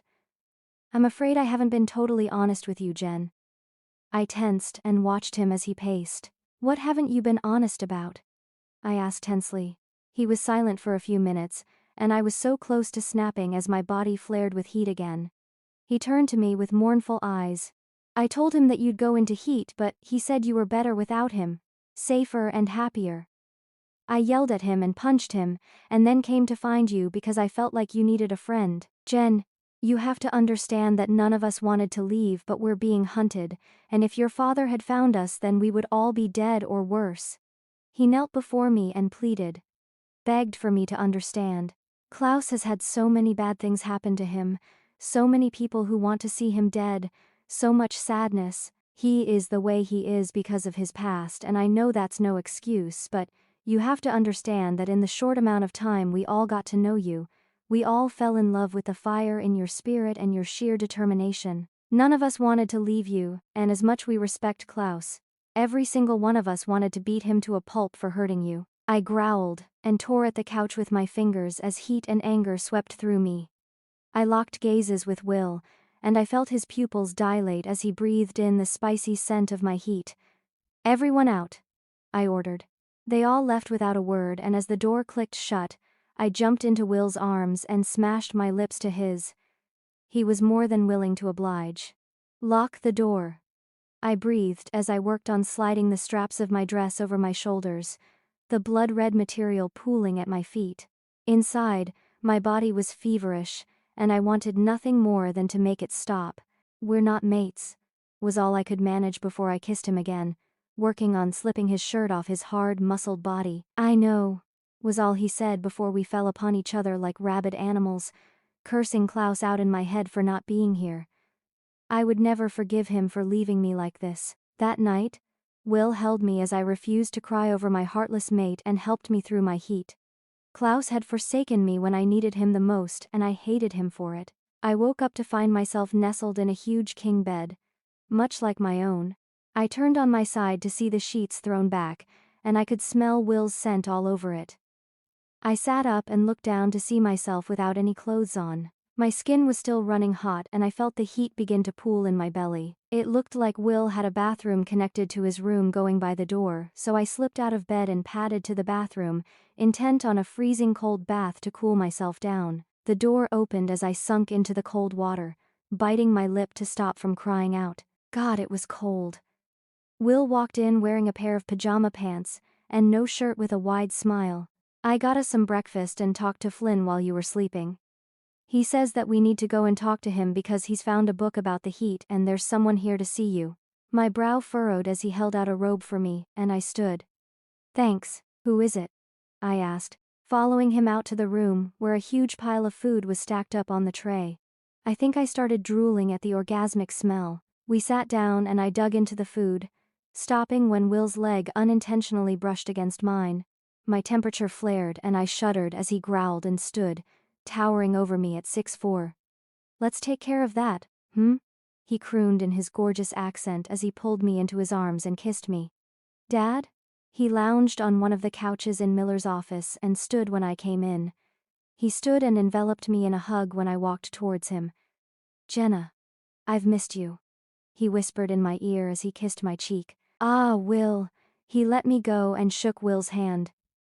"Good to see you. Have you been looking after my little girl?" I felt my face heat up, and I wanted the ground to open up and swallow me whole. He was asking the guy I'd been intimate with about my personal life. Kill me now. "Yes. Jenna is a lovely woman," he said, smiling at me. Good. Good," Dad said, watching me worriedly. Jen, I heard you went into heat, and I called in old favors to find out as much information about it as possible. I'm glad he didn't mention anything about Klaus, though I didn't know what would happen without him. It was obvious, though, that he didn't care enough to find me. After all, he'd had a full month and I hadn't heard anything from him. A suitcase sat atop Miller's desk, and he clicked it open to reveal one very old book. I'd seen a picture of it before and I resisted the urge to run my hands over it. That book is over 1,000 years old and it documented the history of my kind up until only 50 years ago. Now we used computers and all the files from that book had been scanned, but it was still an amazing piece of history. He gently flicked through the pages and stopped. It says that your heat will continue for the week, and it will get worse if your mate doesn't show up before it ends. If in the case that he doesn't mate with you by the end of the week, then your mark slowly begins to fade. He'll still be your mate, but it just means that anyone will be able to mark you afterwards, mate or not. Jen, if your mate doesn't show up in the next week, then anyone can claim you. My eyes widened as I looked at Dad. So, if Klaus doesn't show up by the end of the week, I would probably kill the next guy who touched me. I growled and ran my hands through my hair. Well, I know that he won't show, so you may as well start organizing mated bodyguards. I wanted to hit something. No, I wanted to kill something. I'm going for a run. How long are you staying? I asked Dad. Only till tonight, tomorrow at the latest. Go do what you want and I'll have dinner with you tonight. I nodded and opened the door. Will following. He'd obviously assigned himself my bodyguard and I didn't mind. He wasn't obvious about it. But if he tried to go all alpha male on my ass, I would kick his. Do you want to talk about it? He asked as we walked. I shook my head and opened the back door. I was sick of men. I was sick of being special and coveted like a prize. I'm not a prize and I'm special. I have a wolf, I can shift, that's it. Thousands of years ago there were many she-wolves, but hunters quickly realized that if you killed the she-wolves, it hurt the pack as they were treasured, and mates would usually die without the other as they would become depressed. Over the years hunters had tirelessly worked to kill them all and now, I was the only one. Sometimes I wanted to run, travel the world without a care and live in a big city. I was over werewolves and although I loved shifting and running through the forest as a wolf, that is when I could actually escape the overbearing males. I would give it up in a heartbeat if it meant I didn't have to put up with everything. When we were deep enough in the tree line we shifted and I ran as fast and as far as I could without stopping. It seemed like hours until I collapsed with Will panting behind me.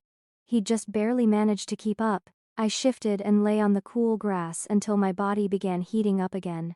I tried to hold off, but when I began whimpering from the pain, feeling like I was being burnt alive, Will stepped in and helped me through it, though I know he really enjoyed helping me.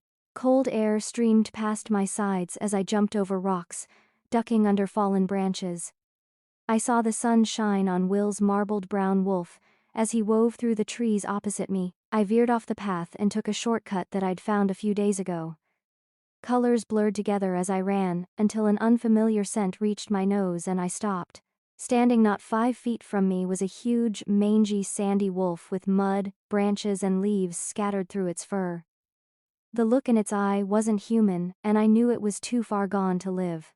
When it lunged at me, I knew it was kill or be killed. I sidestepped the giant wolf as it tried to pin me and jumped onto its back, biting into its scruff.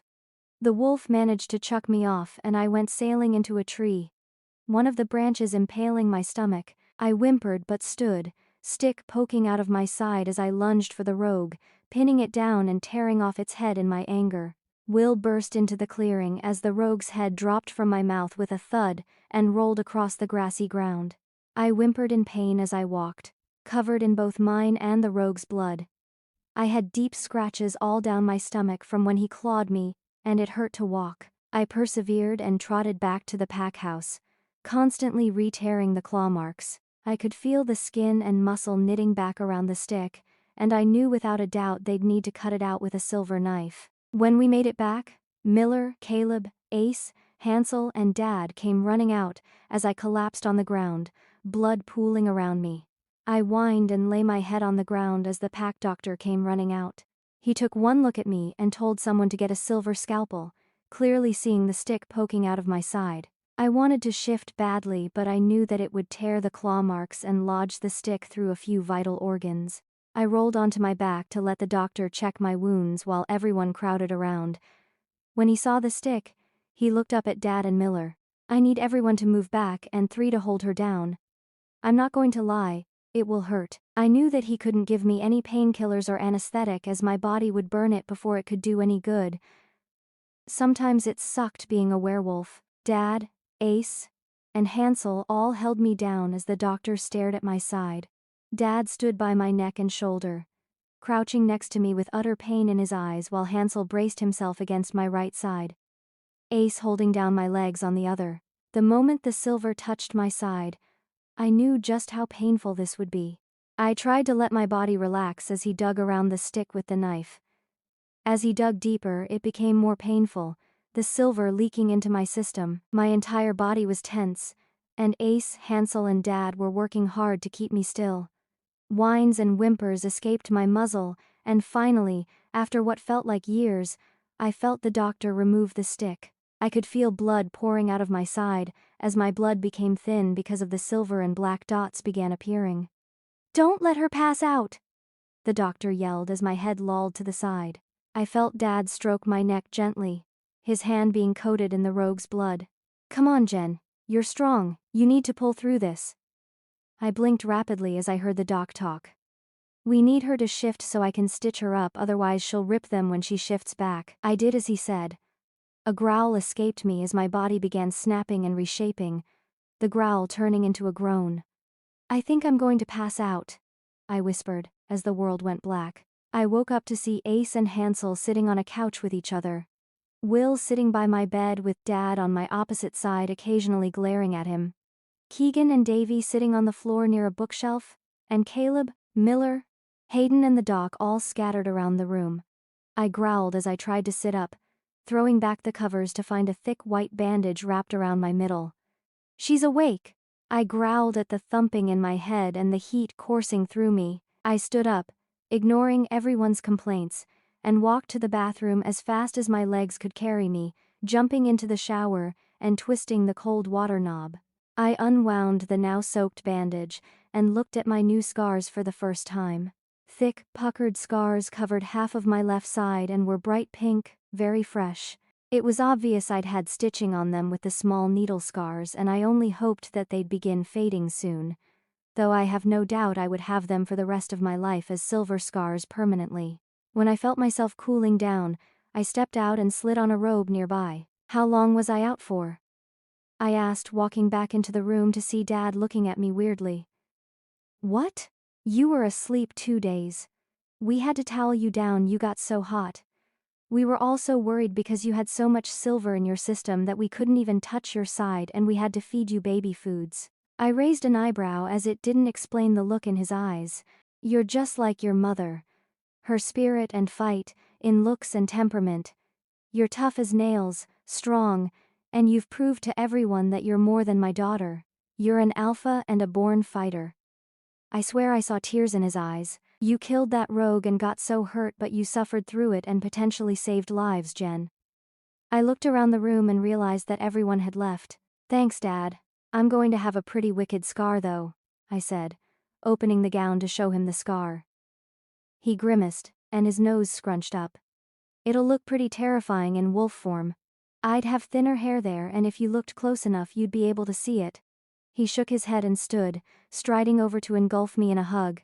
"You have to be careful, Jenna. You underestimate how precious you are. You can't just jump into a fight with a rogue twice your size." I rolled my eyes and pulled away. "Dad, he attacked me first. The only reason I'm valuable, as you put it, is because I can shift and stupid males just see me as something to make their children stronger," I yelled. "I'm not a person to them. I'm something to use and then leave to bear some heirs." It was so frustrating hearing that people valued me. I wasn't an object, I was a woman, one who wouldn't back down. He sighed and ran a hand over his face. "Even if you couldn't shift, you'd still be valuable. You're my daughter and you underestimate the love some people have for you. I'm just glad that you're all right now. It killed me to have to hold you down and watch you in pain, Sit here night and day wondering if you would live. My body was humming with heat, and as I sat down I shut my eyes against the inferno raging inside me. I heard Dad growl and something shattered. When he stood, I opened my eyes to look up at him. His face was murderous. I will find the person who's putting you through this, and I will either kill him or make him watch as Will marks you. He doesn't deserve you, and he had his chance. Though I'm still not sure about William. He did let a rogue attack you. I knew what he was saying about Klaus was true. He lost his chance. Hold up, watch Will mark me? I asked, confused. We're not together, Dad. He's a friend who's helping me out. He stared at me for a few minutes before he burst out laughing. Helping you out, Jen? He enjoys it just as much as you do. And I know for a fact that once that mark fades off your neck on the last day of your heat, he will mark you whether you want him to or not. You underestimate the fact that his wolf will take over and mark you, and then you'll be pregnant. I laughed and shook my head. I'm not getting pregnant, Dad. I'll kick Will's ass if he tries anything like that. He laughed and nodded. I know you will, baby girl. But Will's a strong alpha, just over 200 years old and with enough experience to get what he wants. I sighed and began walking to the door. What time is it? I'm starving. Outside the window it was night, so I rushed down to the dining room where the pack were chattering and eating mass amounts of food. I took a seat next to Ace and Caleb, who sat next to his father, before digging into the huge amount of food on the table. You half scared us to death, Jen, Keegan said between bites further down the table.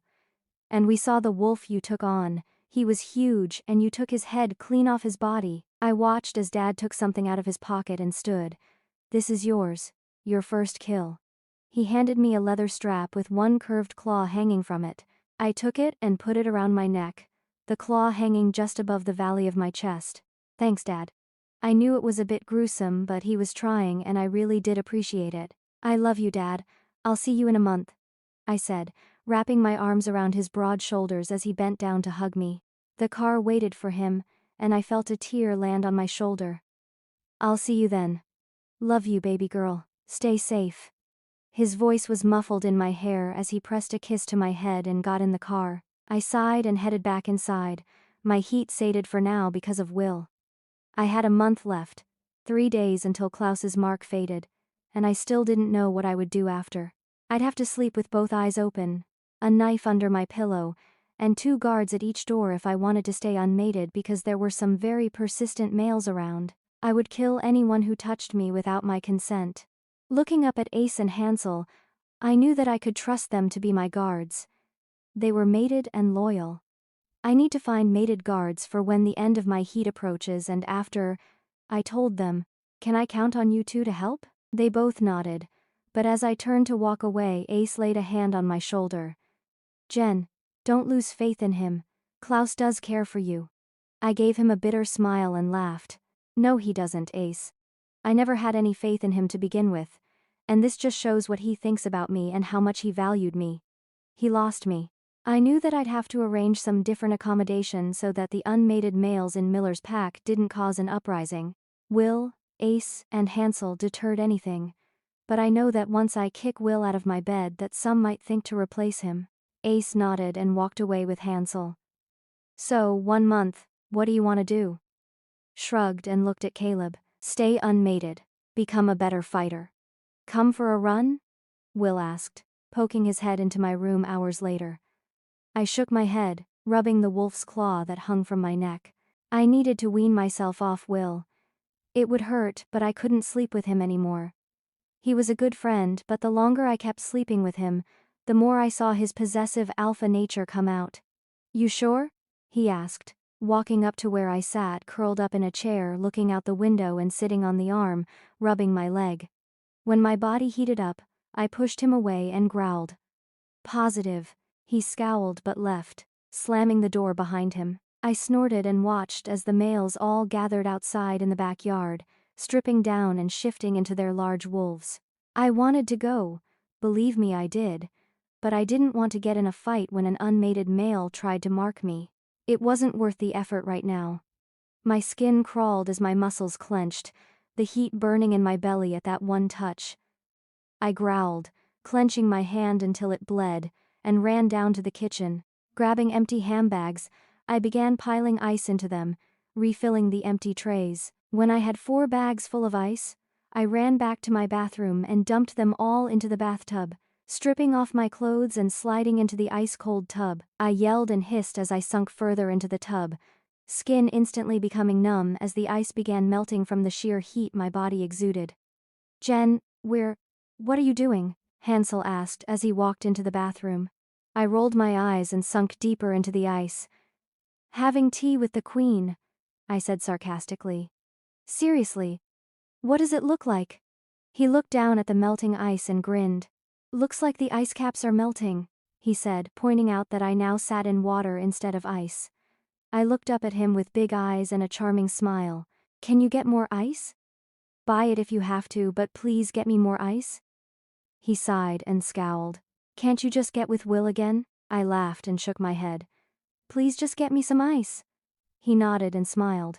"For the record, intimacy is way more fun than bathing in ice." Over the past couple of days, I developed a way to cope with the heat. Every time it became almost unbearable, I would hop into an ice bath and sit there until the ice melted. This usually kept it at bay for a few hours and worked fairly well. I knew that Will felt insulted, but right now I didn't care. He would leave in a few days and my heat would be over in 48 hours, and the end couldn't come sooner. "Hey, we're going for a swim, do you want to come?" Keegan asked, bounding into my room. I set down the book I'd been reading and smiled. "Sure, let me get my bikini." I grabbed my fire truck red 2-piece with ruffles on the top, a pair of sunglasses and a towel. There was a huge lake that the pack used as a giant swimming pool. And though it didn't get extremely hot in Spain, it was a beautiful sunny day. The perfect day for a swim and the perfect way to end my heat. I ran to the lake and dumped my stuff on the pier, jumping into the water where Keegan and his friends were as well as many of the guys I'd been training with. The cold water hit my hot skin and I nearly sighed in relief. Surfacing, I watched as some of the guys began hitting around a volleyball. I joined in and soon we had a huge game of pool volleyball going. Caleb came running out and bomb dived into the water next to me and surfaced grinning. Dad's decided to throw a pack barbecue. I nodded and jumped into the air, spiking the ball. "Cool, I'm starved. Is it a cookout?" He nodded and splashed me. "Yep, bonfire, beer and steak." I watched the glow of the fire as the flames licked the starry night sky. "Here." I turned my hand to see Will holding a sausage wrapped in bread on a blue napkin. "Thanks," I said, taking a bite as he sat next to me holding a beer. "So, what's been happening?" I asked, trying to break the awkward silence.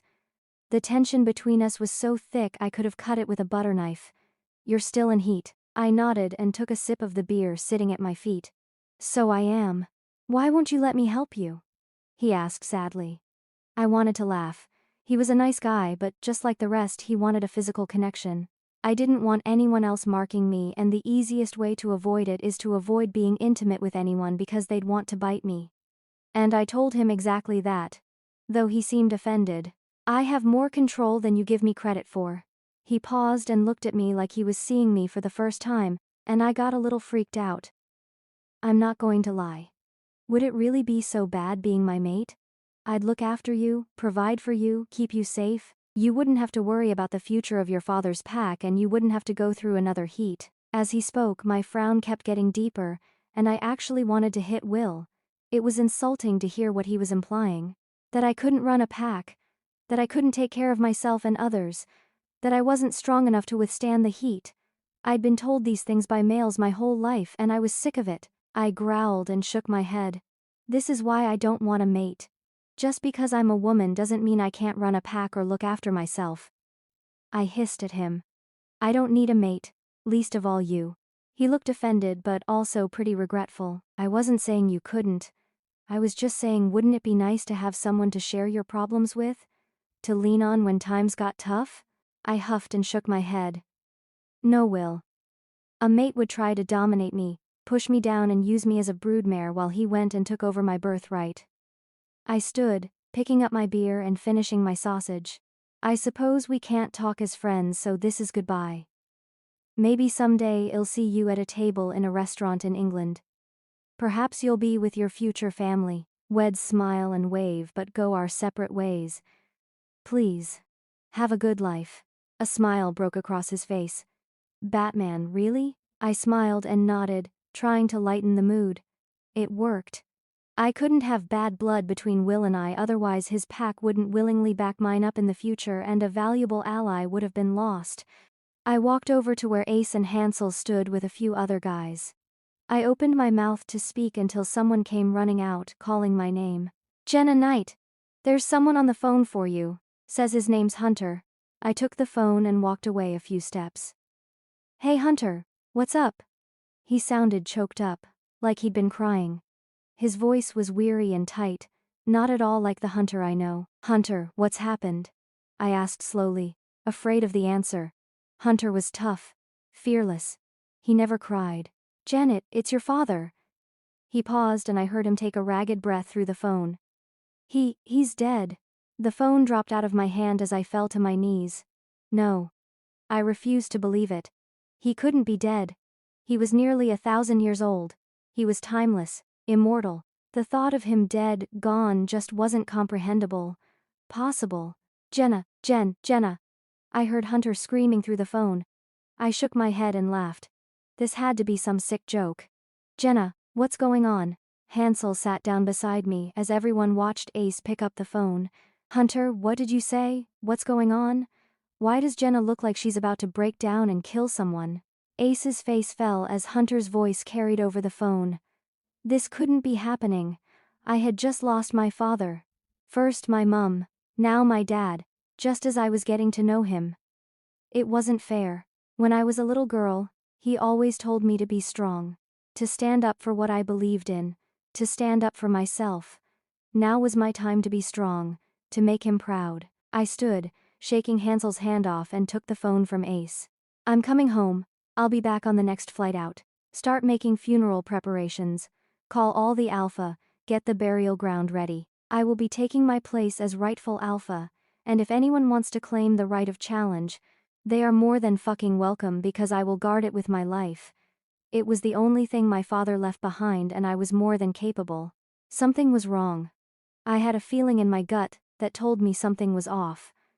Hansel and Ace walked onto the plane, but I paused and looked around. I couldn't see anything, but I felt like I was being watched. I walked into the plane, but something smelt off in the air and I watched as Hansel fell down and Ace looked back at me in panic. Gas. I turned around to find men armed with guns prowling out of the trees. I turned around to see Ace crawling towards me with pleading eyes. I turned and around and shifted, launching myself onto the first hunters as Ace fell to the floor. I was on my own against 15 hunters. Fuck. Blocking everything out, I focused on the men around me. If I didn't focus, I'd end up in the end right along my dad. Slashing the neck of the first man, I attacked the nearest body, tearing into the belly of a hunter. I felt the whiz of a bullet sail over my head as I landed on another, taking him to the ground with me as I pressed right into the bottom of his skull and snapped his spine. I felt a bullet hit my back leg and I howled, jumping at the one who shot me. I lunged for his throat and tore out his jugular, spraying blood all over me. Colors blurred together as I dodged bullets, ripping into hunters and rouge who wanted me dead. I protect my friends who were passed out on the plane. I felt bullets gaze my body as I moved. I was down to the last 5 hunters when I felt 2 silver bullets hit me in the belly and chest. I growled and bit into his stomach as I knocked the gun out of his hand with one of my paws. Another shot was fired and I felt a bullet go into my back. I dropped to the ground and felt myself shift as 2 hunters stood above me. The hunter chuckled darkly and raised a gun to my head. I stretched out my arm, searching for something when my hand hit cold steel. I grabbed the gun and aimed at his face and pulled the trigger, firing 3 shots into his head as his dead body fell on top of me. I watched in horror as the other pulled the hammer of his pistol back and aimed in the middle of my forehead. I honestly thought I was going to die as the gun in my hand clicked, signaling it was out of ammunition, but suddenly scores of wolves ran into the clearing. He was tackled to the ground as the bullet missed me completely. The sounds of his screams echoed off the trees as he died. I groaned as I pushed the hunter I'd shot off me and looked down at my body. I was covered in blood and gore, bullet holes pouring blood, one in my thigh, 2 in my stomach, and 1 right next to my spine and my back. It hurt like hell, and as I pushed my fingers into the hole on my thigh and dug around, I bit back a scream. Holy shit, Jen! As I pulled the slug out of my body, fingers burning, I looked into Caleb's eyes. Oh fuck! I yelled as he picked me up and hugged me. Pushing him off me, I fell to my knees. Tears streamed down my face as I pulled out the other 2 bullets, mind-numbing pain pulsing through my body. Get it out of my back, I whispered as I fell onto my stomach, black dots spreading over my vision. I can't stay. I need to get back to my pack, I told Miller. Those hunters nearly succeeded in wiping out the only heir to the Alcaeus Atu clan. They just signed the death warrant of every single hunter I can get my hands on, I said menacingly as I stood in front of Miller. That's mass genocide. Are you sure that you're ready for the repercussions? He asked, unfolding his arms. I wouldn't rush headlong into this. Train yourself and your warriors. Call in your allies. However, first you will have to hold your father's funeral as a sign of respect. Alphas will pour in from across the world, and some will challenge you for alpha of your pack. No one will dispute your bloodline and claim, but many just won't care. This is their opportunity to expand their pack, gain notoriety and a shifter mate. You may have to fight to the death, as they won't bow out graciously when defeated. That means that you'll gain pack member who probably won't like you and may try to overthrow you. I snorted and shook my head. It's because I'm a girl. Miller, I said, bracing my hands on his desk and grinning darkly down at him. I will kill anyone who tries to challenge me.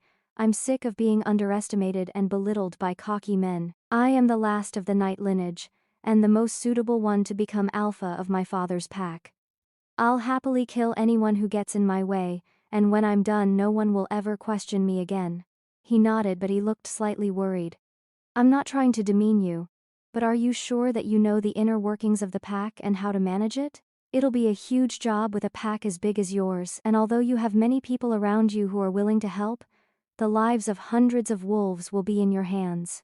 I nodded grimly. I know. No one knows this, but ever since I was 8, I would sit in the room adjacent to my dad's office and listen through an air vent to everything he said and did. At night, sometimes I'd sneak into his office and read his files and journal to understand what was happening.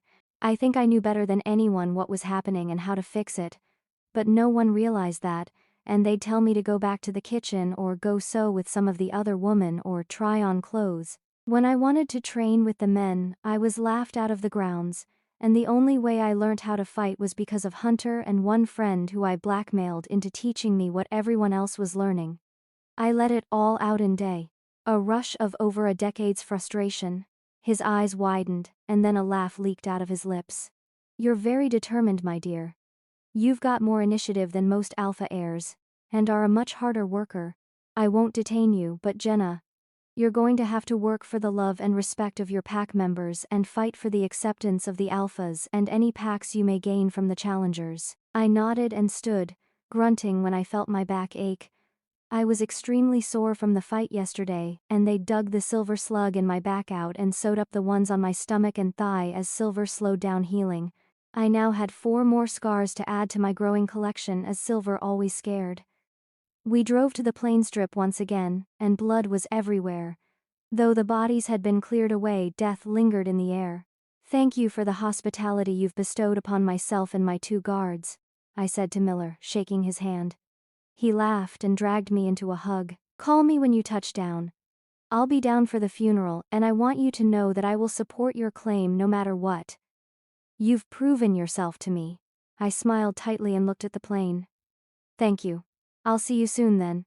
Walking into the plane, I locked myself up in one of the 2 small bedrooms and allowed myself to cry. This was the first and last time I would show weakness, show my emotions. People, mainly other alphas, would take advantage of it. In this world, the weak die and only the strong become alphas. Not only did you need alpha blood, but you had to fight to become an alpha, and fight to keep your position. Crying was weak. Emotions were weakness. That was one thing I had learned all too well. I had so much to do. It felt so overwhelming, and I knew that the worst was still to come. And I wouldn't have my daddy by my side to help me. The moment I walked off the plane, I was assaulted with the smell of blood. Lots and lots of blood. I'd splashed cold water on my face so it didn't look like I'd been crying. One good thing about the past few days was that my heat was gone. Jenna! Hunter ran to me and wrapped me in his arms, making me hiss. Thank God you're all right. What happened? Why was your flight delayed? I raised an eyebrow and whipped my shirt off, showing him the scar from the tree branch and bullets. We were detained by hunters yesterday. They knocked out Hansel and Ace with gas, so They did what? He growled. I sighed and rolled my eyes. Hunters attacked. I killed them but got shot. I slipped my shirt back on and began walking to the cars. He growled, and I turned around. Feeling tired, sad and frustrated. Shut up and get in the fucking car, I ordered, growling at him. He looked shocked as he stopped growling and walked to the car quietly. Oh, the power of an alpha command. I sat in the car with Hansel, Ace and Hunter, stonily looking out the window until Hunter began to speak. The funeral will be held in 5 days. All the alphas from around the world will be attending for the burial and choosing of a new alpha. It is most likely that there will be challenges, and hopefully a neighboring alpha will win so that the pack will not have to move to a new continent, he informed us. No, I snapped. There will be no choosing of an alpha. It my right by birth and blood and I will fight to keep it. Hunter looked stunned, and slowly a smile slid onto his face. You want the pack? I thought you didn't. You seemed so angry that night you stormed out. I thought you meant it. I shook my head as one stray tear broke past my defenses. I did then. Now I'm not so sure. It's the only thing I have left of him and now someone else wants to take it, just like everything else in my life. Another man to tell me what I can and can't do. I'm sick of it. I yelled. I can't take it anymore. They'll take the pack and they'll take my choice away. I'm not letting it happen again. I felt tears stream down my face and I angrily wiped them away. Are with me with or against me? I asked. Hunter smiled and nodded. With you. Definitely with you. I wouldn't have it any other way. Good. Because we've got 5 days to prepare for challengers, and I need all the help I can get. Hunters are one thing but determined and egotistical alpha males are a totally different ballgame. Hunter nodded and I watched as his mind began racing. We should call Klaus and the pack. You learnt more with us than you did at Miller's, Ace said. Our method of training is kind of like sink or swim. We all thought she'd sink but Jenna's a determined little brat and showed us how wrong we were. He told Hansel and Hunter, chuckling at the memory. A small smile found its way onto my face, until I remembered what he first suggested. No, you will not call him. He didn't care to come when I was in heat and now it's too late. Ace looked saddened but he nodded. I understand. I knew the conversation wasn't over though. The cars pulled up outside the pack house, and I watched as many mournful wolves slowly walked outside. Are you ready, Jen? Hunter asked as Ace and Hansel got out of the car. I nodded and followed. These people were my pack now, my responsibility. My duty right now was to console them, and assure them that everything would be all right, and organize the proper funeral rites for one of the most amazing alphas to have walked the earth. My dad. I stood tall, shoulders back, chin up as I walked into the pack house. Pack meeting in 2 hours, make sure that everyone is there, I told Hunter. Even if they have to take a plane. Yes, Alpha, he said with a smile as I walked toward my dad's old office, my new one. I took a deep breath and stepped forward as over 500 pairs of eyes all stared at me with unveiled curiosity, sorrow and confusion. As you may know, Alpha Alexandros Knight, my father passed away 2 days ago. Hunters killed him. They tried to kill me. Tried to wipe out the Knight bloodline. My knuckles turned white as I clenched them, a sadistic smile on my face as a bitter chuckle escaped. But they didn't succeed. They came for a fight and they got one. They all died, but so did my father, I said sadly, watching as many tears were shed at the reminder. I swallowed back the lump in my throat and continued. I am his heir, therefore, I rightfully claim my place as Alpha over the Alcaeus Atu clan. All of a sudden, the forest erupted in angry and disbelieving noises.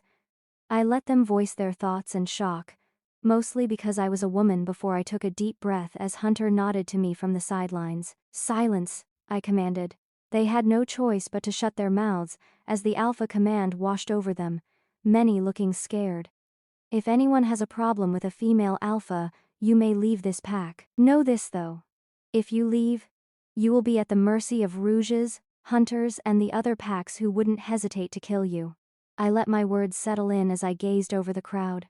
After the funeral in 5 days' time, which all wolves may attend, anyone who wishes to challenge me may. Know this though. It will be a fight to the death, for anyone who challenges me will not live. I looked to Hunter, who had a proud smile on his face.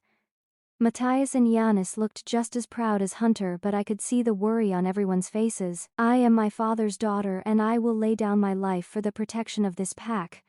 I only ask that every man, woman and child show utter loyalty to their pack and in time, to their alpha. Who will run with me on this night? I asked, looking around the pack, my pack. Who will accept me as their alpha and run with me?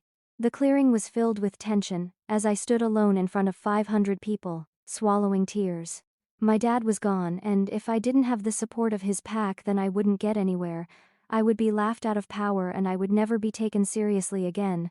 I would be forced to mate whoever became alpha, and forced to become their broodmare. It felt like my biggest fears were coming to life right before my eyes, and I wanted to scream, cry, yell, hurt something. My world was crumbling around me, and as I looked around the totally silent clearing, I wanted to kill each and every hunter for doing this to me and this pack. I stood tall though. I stood proud. I kept a blank face. I wouldn't plead. I wouldn't beg. And I wouldn't bow out gracefully. I would fight. I will accept you as my alpha. I watched as Ivan Ife, one of the older and stronger enforcers, began walking towards me and kneeled, head bowed. I will follow you and what you command, Alpha Knight. I watched as Hunter, Matthias, Giannis, Marty, Hansel, Ace, and many of the men and their mates and families walked forward and fell to their knees in front of me. Slowly, like a switch had been flicked, men and women began kneeling before me, bowing their heads as a sign of respect and submission. Some families didn't kneel. The women looked to their fathers and brothers as they crossed their arms and glared at me, shaking their heads, holding onto the women and men who wanted to kneel. It is considered treason if you stop anyone wanting to pledge loyalty, I said loudly. You will not only be punished but exiled. I watched as the woman knelt, some of the men staying standing. I will not accept a female as alpha, let alone one as young as you, one man yelled. That's fine. You'll be locked in a cell until I kick you out of the pack, I said simply. Everyone else may stand and return home. I walked over to Matthias and Giannis. Escort the men who didn't kneel to the cells and lock them up. I want 10 men guarding the cells tonight. Tell them that they'll get 1 night off patrols if they do. They nodded and gathered a group of men who happily obliged. I ran a hand through my hair and slowly walked back into the pack house, stopping as people offered their condolences for the death of my father. When I finally got back to my room, I stripped and crawled into my bed, falling asleep before my head even hit the pillow. I was dog-tired. Between training, sorting through the pack members who wanted to leave, housing the visiting alphas and their higher-ranking members, and breaking up the fights between said alphas, I felt like I was going to snap. Today was the funeral and every alpha from every pack across the world had arrived with extra pack members. When they found out that I had stepped up and taken the alpha position, some were fuming, others weary and some very supportive. From across the world, wolves had come to witness the passing of one of the greatest alphas to have walked the earth, and I was proud to have called him Dad. I knew that after the funeral there would be some alphas who challenged me for my position. But I was ready for them, and I would win. Outside, the pack waited for me. Their alpha. I would never get used to calling myself that. Dad would always be the alpha in my mind. But now it was my time to rule. I sat next to a marble coffin, where my father lay cold and motionless. A tear dripped from my cheek and onto the slab as I stifled my sobs. 4 of our finest warriors stood on the other side of that door, waiting for me to give the word. This was the last time I would see him. His hands rested atop his lap while the rest was covered in holes. The hunters had shot him full of so many silver bullets that his body looked like Swiss cheese. I kept the image in my mind, fuel for the fire of my hatred towards hunters. I stood, wiping away my tears and pushed open the door, nodding at the guards. It was time to lay Alpha Alexandros Dion Knight to rest forever. He would join our ancestors in the graveyard, a sacred place for our race where the alphas that had died in battle were buried. The guards picked up the coffin and walked out the door. The procession was slow as they walked towards a gravel mountain path that was lined with wolves of all different sizes and colors. The path sloped down into a remote bowl in the mountains, hidden unless you knew exactly where to look. The moon shone down upon the valley, making it look like a peaceful haven with a stream running through the hills. I swallowed my tears and walked behind it, feeling the eyes of thousands of wolves following me, waiting for any sign of tears, of weakness. Slowly they lowered him into the ground as I walked forward. My black dress swirled around my feet, toes sinking into the fresh grass. In my hand was a somber black rose, and I clutched it like a lifeline. I wanted to fall to the ground and cry. Why? Why did he die? I had only just gotten my dad back, and then the hunters came and took him away. Hunter, Matthias, Giannis, Marty, Hansel and Ace all stood at the front of the crowd of alphas, betas and enforcers, watching with blank expressions as tears gathered in their eyes and leaked down their cheeks. Matthias held Marty in his arms as she cried and my heart ached. Crouching next to the grave, I rested the black rose on the lid of the coffin. I grabbed a handful of dirt and let it slip through my fingers into the grave. "Goodbye, Daddy," I whispered so quietly that no one else would be able to hear. "I love you. I'll see you again someday." I fought the tears, but one trickled down my cheek and I brushed it away just as quick as it came. Standing, I slid out of my dress and shifted, noticing that my wolf had gotten bigger. I raised my face to the sky and howled, the wolves around me and my pack slowly joining in the beautiful symphony of mourning that echoed through the mountains. Slipping on my dress, I walked over to Hunter, who bowed his head. "We must move immediately, as many alphas need to return to their packs and the challenge must take place," he said quietly with fear in his voice. I know that he was worried about me. He and every one of my friends, but I'd been training for the past 5 days almost non-stop and I was ready. Deep in the woods, far away from the pack house, was a huge building that looked like a stadium. It was specifically built for the Alpha Challenge, and was reinforced steel around the ring where the Alphas fought. Hundreds of seats surrounded the ring from all sides and there were always many spectators.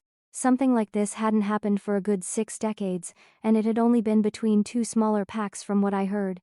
This was the Super Bowl of wolf sports, and only happened every couple of 100 years. Almost all my enforcers had snagged a seat, while the visiting betas and enforcers were all scattered around. The alphas sat in the front section of the stand, with King Nightingale in the front. I spotted Will and nodded to him as he waved grimly. Breathing deeply, I stood in front of where King Nightingale sat, bowing my head to him slightly and then standing tall again.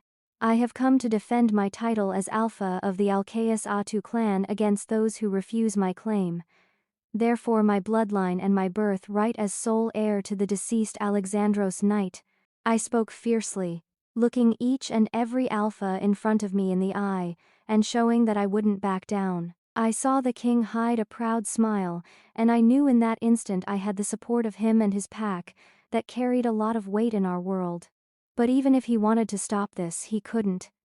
It was an ancient law that had to be followed. If an alpha died, then anyone could make a challenge for the pack.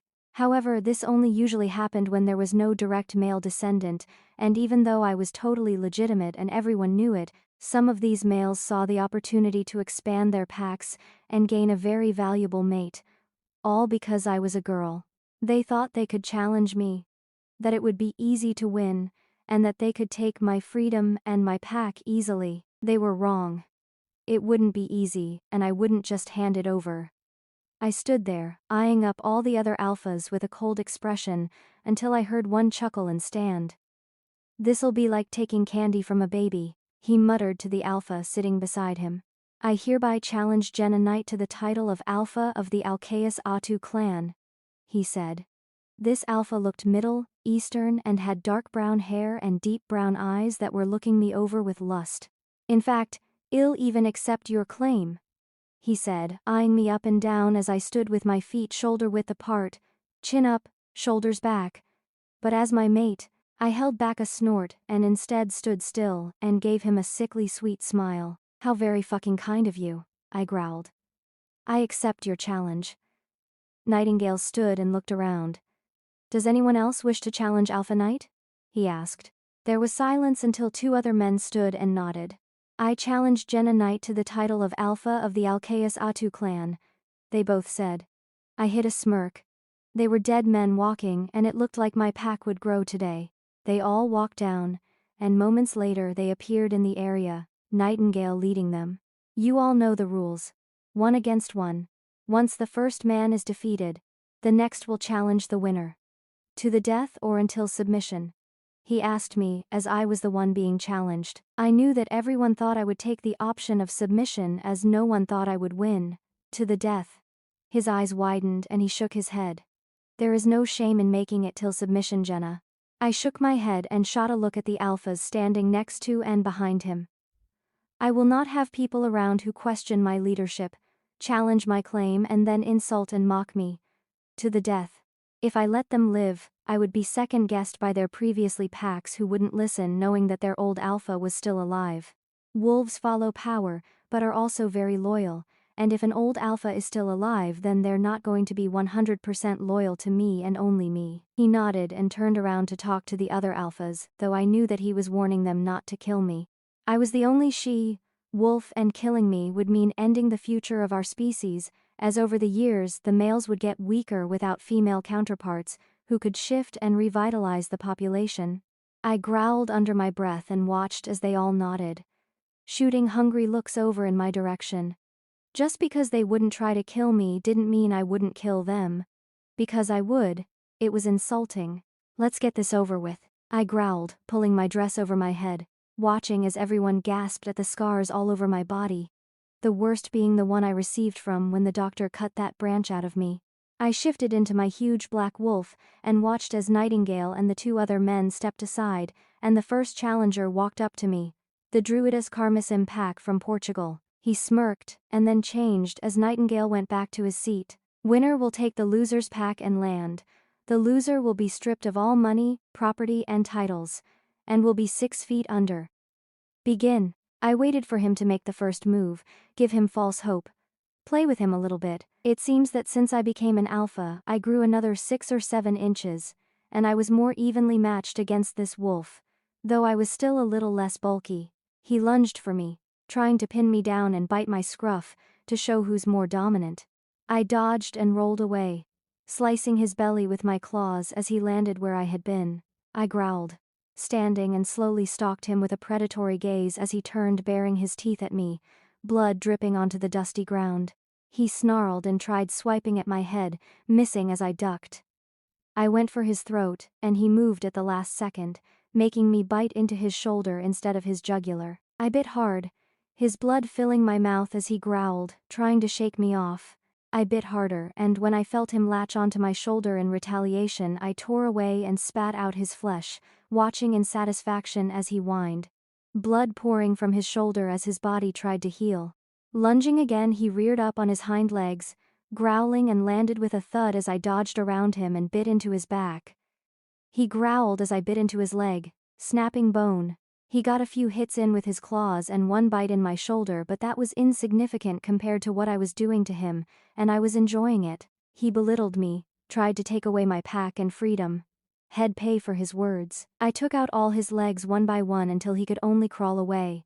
His bones were broken and healing at wrong angles. He was whimpering in pain, and I knew that he was submitting, but it was to the dead, and I would not be merciful.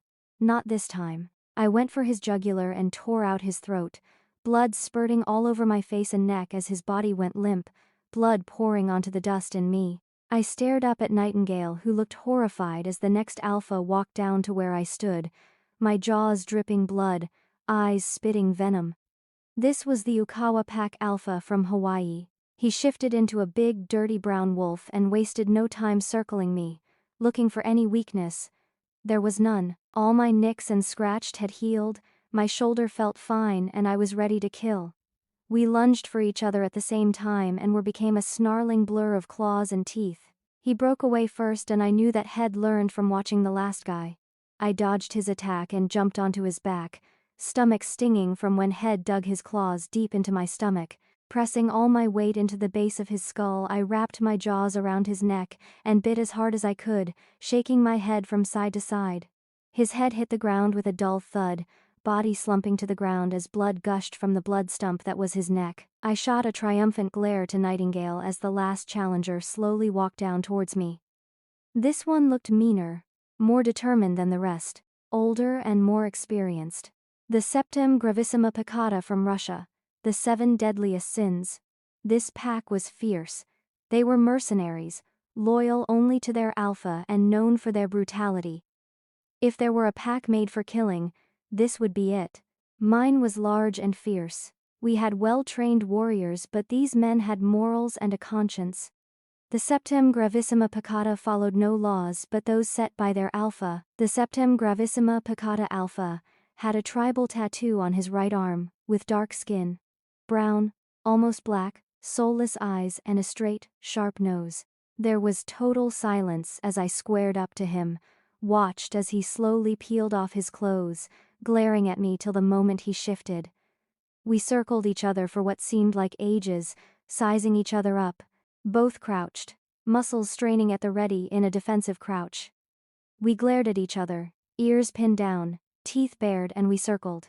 Suddenly I sprung forward, snapping and biting, saliva flying everywhere as I snarled at him like a rabid dog, the sound of my jaws snapping like a clap of thunder.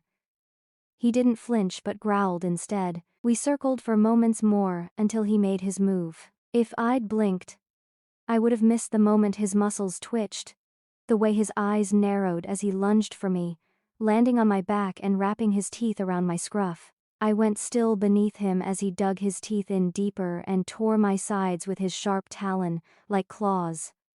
Suddenly I threw my back legs up and stood as he flew over my head, landing on his back. I pounced and clawed his stomach, biting his neck but not getting a good enough hold to snap his thick neck or tear out his throat.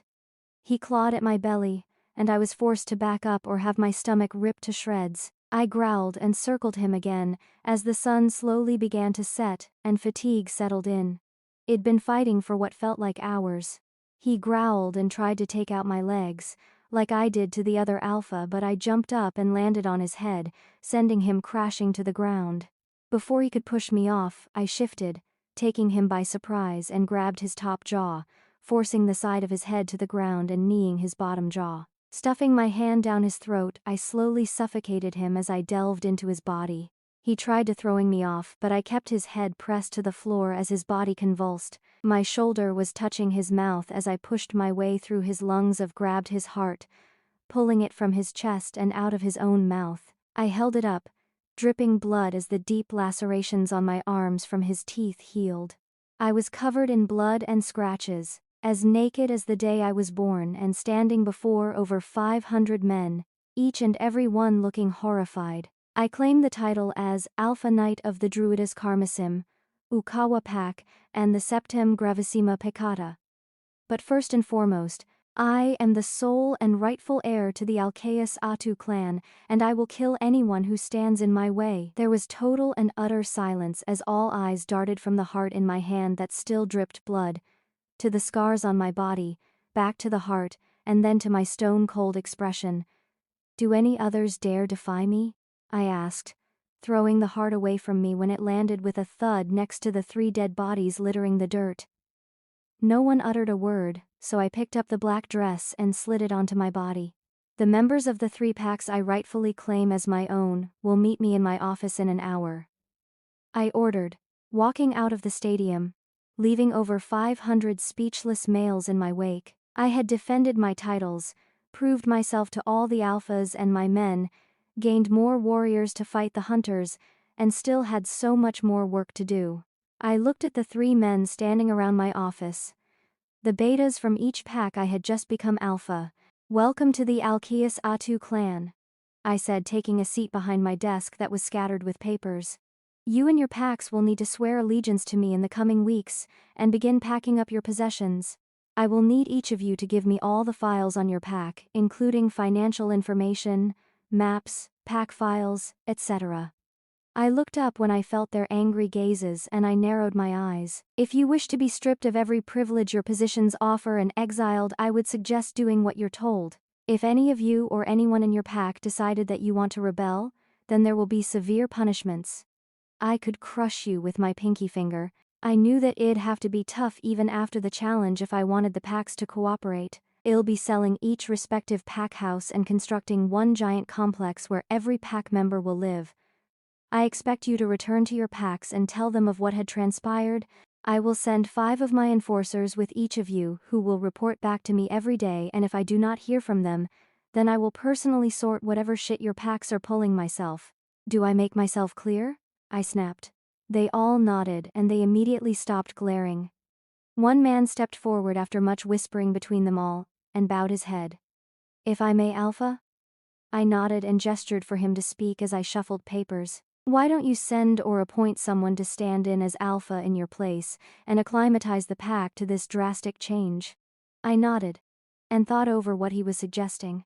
It would mean that I would have control, something that I couldn't afford to lose at this point in time. I'll be sending 5 enforcers and one of my higher-ranking wolves to act as Alpha and work alongside each of you. They'll report back daily so that I know no funny business is going on, and before you leave, you'll swear allegiance to me? I suggested, knowing that I had to gain their trust and respect for this to work. Respect is earned, not given, and although I expected a small amount of respect as their Alpha, I'd have to earn the rest. They all nodded, and I opened my dad's old laptop. How much resistance from each of your packs will I receive? The Druidess Carmicin Beta stepped forward and sat on a chair. Not too much. Our old Alpha was a cocky shit, would treat the men like shit and the women like sex slaves. He had no respect for any of his pack members, and constantly used us for his own personal gain. He growled angrily, his fist tightening. He kept everyone in line by threatening the children and mated couples, using alpha commands and exiling anyone who spoke out against him. I stopped typing and looked at him sadly. So, your pack will be happy he's dead, but because of his treatment, they'll be scared of me? I don't want people scared of me, although a little dose of fear every now and then isn't bad. I would much rather respect than fear. He frowned and a crease appeared between his eyebrows. You don't want them to be scared of you? Isn't it better to be feared than loved? I chuckled and shook my head. Respect is better than fear, though a little bit of fear would be warranted. No, I said, shaking my head, keeping a totally serious face. I want people to be scared of how much they love me. He tried to keep a straight face before he began laughing, along with the other men in the room. Shaking my head, I sighed and pushed my damp hair back. I'm not a terrible person. I don't want them to hate me and try killing me, because that would mean I'd have to exile them, possibly execute them. I don't care if they don't like me, but I do care if they don't follow orders and take me seriously. I turned to the Ukawa pack and the Septem Gravissima Peccata Clan Beta. What about your packs? Truth be told, I was more worried about the Septem pack, but I didn't voice my thoughts. The Ukawa Beta gave a tight smile and sat down. I could see that he was upset, though he was the one who had suggested the temporary alpha. They probably won't be thrilled with moving, but I'm sure that it's safer, as hunters have been killing stray pack members. That's why Ben fought today. He needed to move and thought this would be the easiest way. I nodded and fiddled with a pen. After the packs have been merged, the pack house built, and everyone settled, I'm going to make sure that all the men are fully trained. Then I intend to take out hunters. I didn't mention that I would also be training the female who would stay with many unmated males and guard the pack house while I was away. I didn't feel necessary to explain these things to them until I trust them more. He nodded and pursed his lips. Sounds like a good idea. I know a lot of the families who lost relatives to the hunters would be happy to hear that. My gaze settled on the last man, the Septem Gravissima Peccata Beta. What about your pack? He shrugged and examined his fingernails. They'll move wherever our alpha is, and after seeing the footage I took, they will not dispute your claim if that's what you're asking, he said in a heavy Russian accent, looking up at M with piercing blue eyes. I watched as he stood still under my gaze and stared at a spot in the middle of my nose, so it looked like he was looking in my eyes but not challenging me. He was clever, I'll give him that. I've heard of the reputation the Septums have, and I only want to know more about my new pack members, I said innocently. After all, in less than 3 months you'll all be moving down to Austria and living with over 700 wolves. I now had a pack of 750 wolves, 3/4 being enforcers. I could crush any other pack I chose, and the hunters didn't stand a chance. He snorted and raised an eyebrow. You want to know if we'll try to kill you in retribution for killing our alpha? Because none of them would. They're loyal to you now, whether they want to be or not. Something tells me he didn't like alphas, but I let it go for now. Good. I'll assign 5 enforcers for each pack along with a stand-in for me. I will notify you 2 weeks before we all move into the new house, and I'll expect you to be ready and have sent all the pack files. With that, I dismissed them, and began organizing unmated wolves to travel with them, as well as Yanis, Hunter and Ivan to travel to each of the 3 packs and stand in for me.